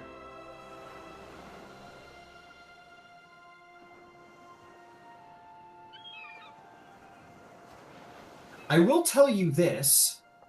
You can use desirable feeling to bring them under your charm and like basically have them fall in love with you, which would grant you advantage. I don't want to break this young man's heart, though. But you're Candybus. How are you not going to? I'm just trying to. We have a new convert, and let's start off easy because I rolled a natural 19 for a 29. Fair enough. Nice. Nice. This young man rolled. He actually rolled pretty good on his con save, probably because he's very nervous. Like this is his first time with maybe like a man of your stature, maybe a man at all. So he's like very nervous and it requires a lot of like calming him down. But he did roll low. And you certainly succeed. It takes a lot to sort of calm him. You find you're a bit of the giver here. You're teaching him. You're the teacher. And though there's Can like, I roll a deception to fake it? Can I fake my well, enthusiasm? he rolled high on his con save. Oh, but... he beat my con? Or No, sorry. That was the roll for okay. the con save to see if you satisfied him, which you definitely did. Which, for all that it matters, you're leaving soon. That'll grant you advantage on all charisma checks against him for the next 3 days. As for his performance, you are an excellent teacher, and he is just he hits a 14. Perfect. So he's able to. So you guys have mutual satisfaction. You have a very good time. You show this young man the sort of ropes of enjoying a man, and you both have a very advantageous night, and you will have inspiration because you've been satisfied. You are a bright star here, Photis. You have greatness in your future. He's just dead. he's a X-eyes like fully.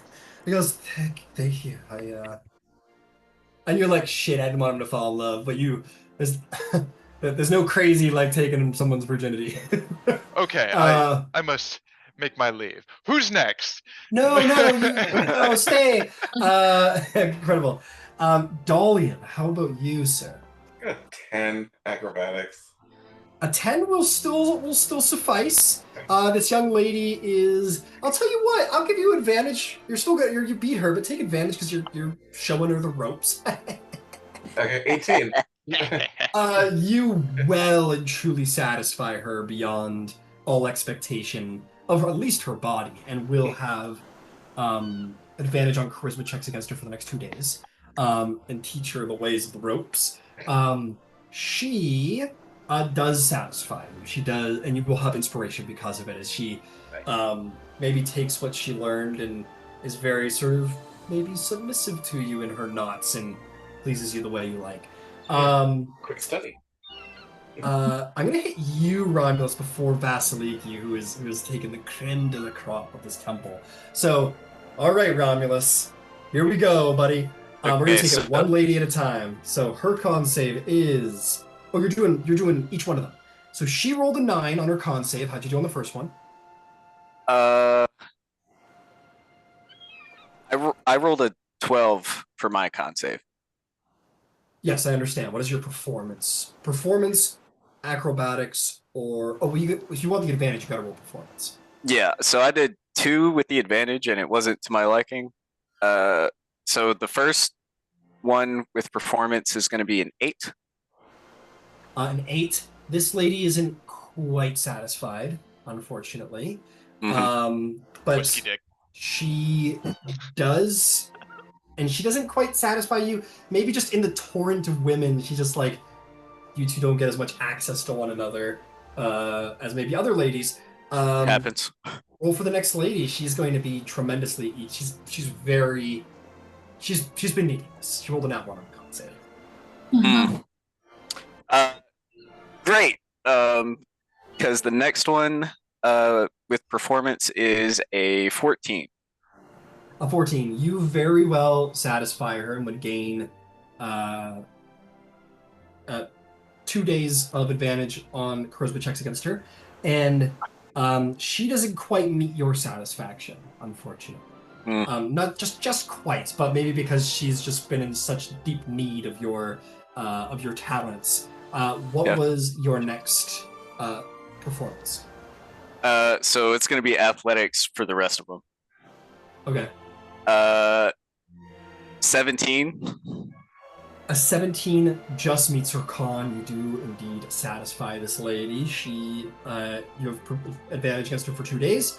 And as for making you happy, she does. She meets your needs, and you will have inspiration.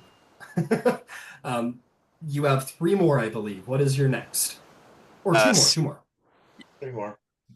Oh, 3 more. Sorry. Yeah. All right. 18. 18 is absolutely going to succeed. You make this lady very happy. That's 3 out of 4 ladies. You'll have advantage listed for 3 days. As for making you happy, she rolls a 15 and satisfies you as well. You already have inspiration, so this is the definition of indulgence right here. Go ahead for your second to last. 24. Yeah, this lady is like screaming. You definitely make her happy. That's 3 to save, or 3 on advantage against charisma against her going forward, and she doesn't quite meet your satisfaction. She's just apparently she's in a torrent of pleasure. It was too much. It was too much. It was too much. It was too much. And last lady up to bat. Roll me the athletics check. 25. She rolled a 19 on her con save, so it was this one you had to work a little at, but you Ooh. put the attention required and satisfy her. That's okay. That is, you could be a little bit more work. 5 out of 6. That's 5 out of 6 ladies that you've satisfied here. You have advantage against her for 1 day because she will have memory loss. Be like, I think I remember you. But as for satisfying you with a 17, she absolutely does satisfy you. You're just like. You're just feeling great. You're like high on life and ecstasy and whatnot. And these ladies are just, they're completely in enjoyment. Vasaliki, we're gonna circle to you, my friend. If you'd be so kind, roll me a performance athletics or acrobatics check. Well, yeah, I rolled. Yeah, you already rolled. What was it? 20. You truly meet these ladies' desires. Absolutely. She is very happy. You will have advantage on charisma checks against her for 1 day. And as for satisfying you, she makes you very happy. Despite the fact that she's new to this, a woman knows what a woman wants. And she is able to help you have an enjoyment you realize you probably haven't had in about a year. And it's a really good time. And in the end, while you're both in like a cool sweat and breathing heavily, and she's laying next to you. She's going to kiss you and say, "That was an exquisite experience. How long will you be? How long will you be in the city for?"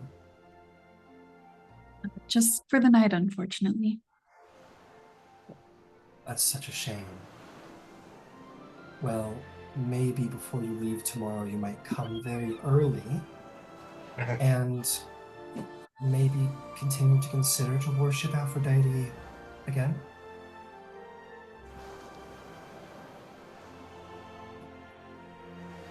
Anything better to do with my morning? We'll happily see you again. Good. And she kisses you one more time and she says, "Now, if you wish to rest here after your long voyage, you can, but I must go satisfy somebody else. And I will return to you after." Enjoy. And she'll saunter out of the room. Yeah. Yeah, you stay there, there's, of course, but we have to snack for an hour before I go see you. And you're like laying in bed and just kind of like enjoying a little, post-coital bliss. And she's like, "Okay, I'll be back." She stands up and like immediately falls over. And then she kind of pulls herself up as her legs are shaking a little bit. And downs herself in clothing to run across the streets.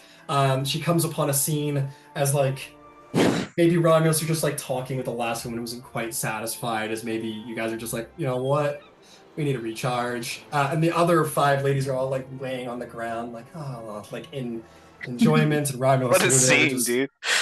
Yeah, and then as you see the door opens and the main course enters, it's into the wolf's den. All of you've slain many, and there's yet one more who requires your attention. Roll me another con save. I will roll her performance as she comes to you. All right. This is all I got. All the other women are just exhausted, laying down, like, oh. I'll say make that con save at disadvantage. You've just been through 6 ladies. That's a lot for anybody, man. If he succeeds, it's a feat of the gods.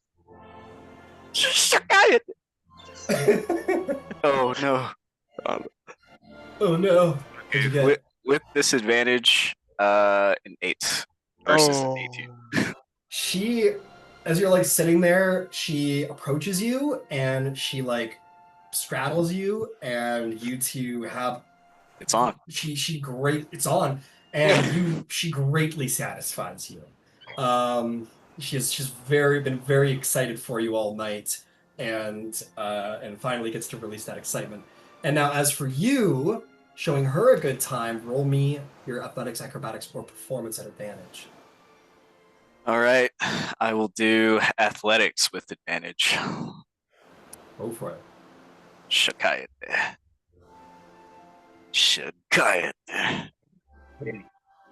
That'll be a 22. A 22. And that was you to make her happy. She is very pleased. She is tremendously pleased. And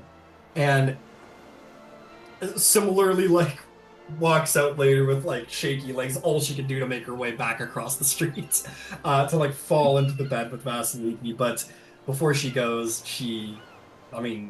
it's certainly the peak. She is certainly the best out of all of them, the most experienced, the most capable, and is like utterly amused by you, utterly enjoyed in you. You will have advantage on charisma checks against her for the next 3 days. Mm-hmm.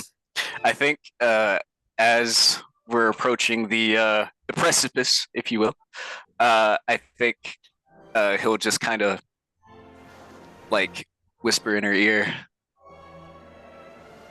"Am I better than my sister?" Yeah. Say no. If I'm not mistaken, you rolled higher than Vasaliki on the performance check. I think so. I honestly think as you're there, she's been screaming yes, and she continues to scream yes, and you can take that however you wish. Yeah. She's really like not able to form words very well. She's just like in the throes of it, and you don't know if that continuation is just because she's just like in the moment doesn't even hear you, or that seconds as a confirmation. You're not terribly sure, but He takes it as one. Yeah. it kind of gets you there either way. It kind of adds to it either way. And in the end, she lays amongst her sisters on the ground, probably with you at this point, and probably takes a while to like get back to her feet. And she says, "The only pity is that I'll only be able to have you all this one night. What follows this, other than Aphrodite herself or Zeus?" We go across the sea to find the entrance into the underworld. Well, my gates are flooding. I don't know. Oh my god. She goes, I don't, not knowing really what you're saying, she tries to play on it. And she goes, "Well, whenever you come back from whatever venture it is, you must visit me again if you find yourself, in the area." I'll bring my sister too.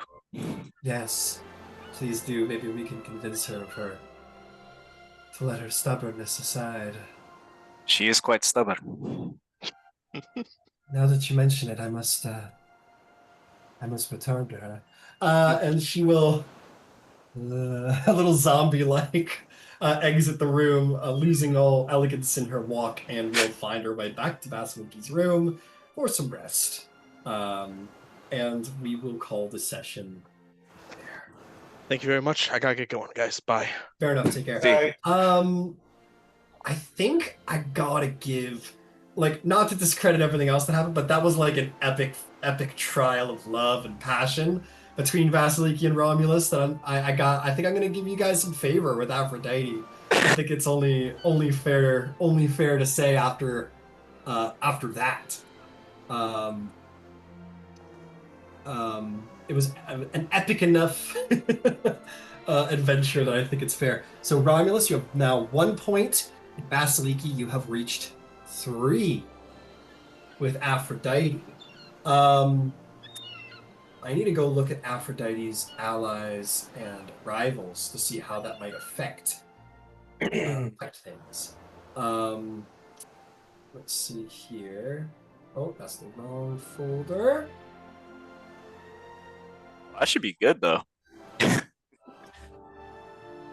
Let's see here. Where's my little rivals chart?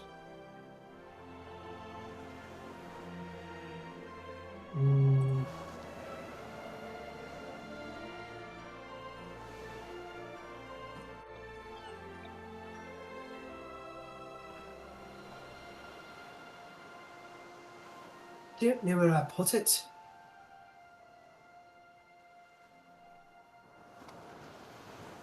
I will just... No.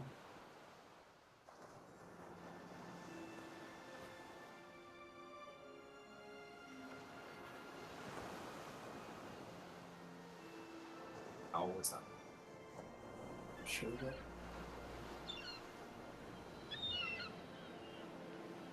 I'll have to look into it. I think she's got a rivalry with Hera, but I think that's it. She's pretty well loved. Oh, and Athena. I think Athena doesn't like her too much. I gotta double check all of this, but it might take a minute. I don't know where I put the doc.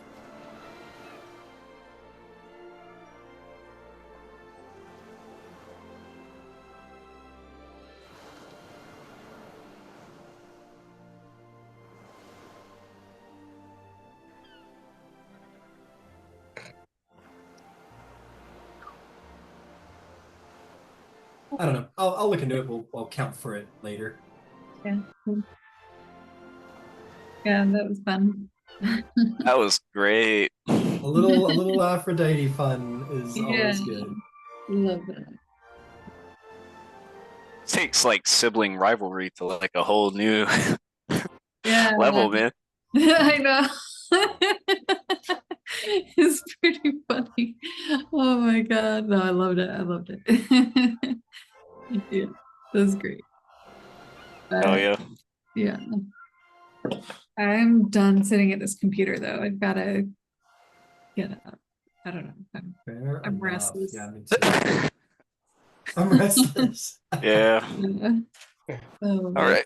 Oh, Ryan, Yeah. you said you're doing Daggerheart next Sunday? Yeah, Okay. I'll give it a shot. It's fun. Like I'm not trying to. I mean, it's not my system, but it's a good time. It's a lot more character inspired. It's just good. It's just good. Come on, check it out for yourself. Did you do like a home game for that first thing? I tested it on my home game, guys. It was like a 3-person party. Mhm. But yeah, it was a good time. Um, just to see if it was worth putting out for all of you guys. Hmm. Oh, All here right. it is. I'll see you guys next week. See you out. Yeah, take care. Bye. Bye. Okay, I found it. I found it. Aphrodite has rivalries with Artemis Athena here. Would Hera, even though she hates Aphrodite, hate her lovers as well? You know what I mean? Yeah, maybe. Hmm. Hera's a little. I don't think so. No. She doesn't like Aphrodite because Aphrodite is a vehicle of like, because she represents like bonds of marriage and duty and family, and it's often like romantic love and sexual love that kind of like gets between those duties, right? Yeah. Hmm. I could see it. Yeah, no, if I was Hera, I wouldn't want that bitch Aphrodite anywhere near my man, my kids, anything. Yeah, that's fair. That's absolutely fair. Hera. Do I gain a point with Ares? Because I know Ares and Aphrodite are pretty close. Not as far as you know. Oh yeah, I guess not yet. Whatever. I don't know though. Ares was pretty openly fucking pissed off that Aphrodite was with Hephaestus. Yeah. Yeah. As were a lot of people. True. True. And they had that one little convo between each other, like saying stuff but not really saying stuff. I can't remember what was said, but You want a sneak peek? of Why do you course. think you're getting summoned to Olympus by Hephaestus?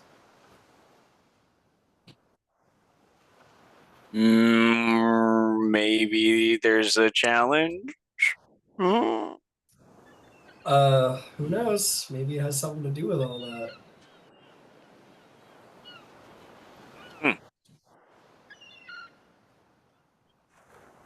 Muy interesante. Hmm. We will see. Big things on the way. All right, dog. Yeah. Great session. Awesome. Well, I'll talk to you later, buddy. Yeah, man. Take it easy.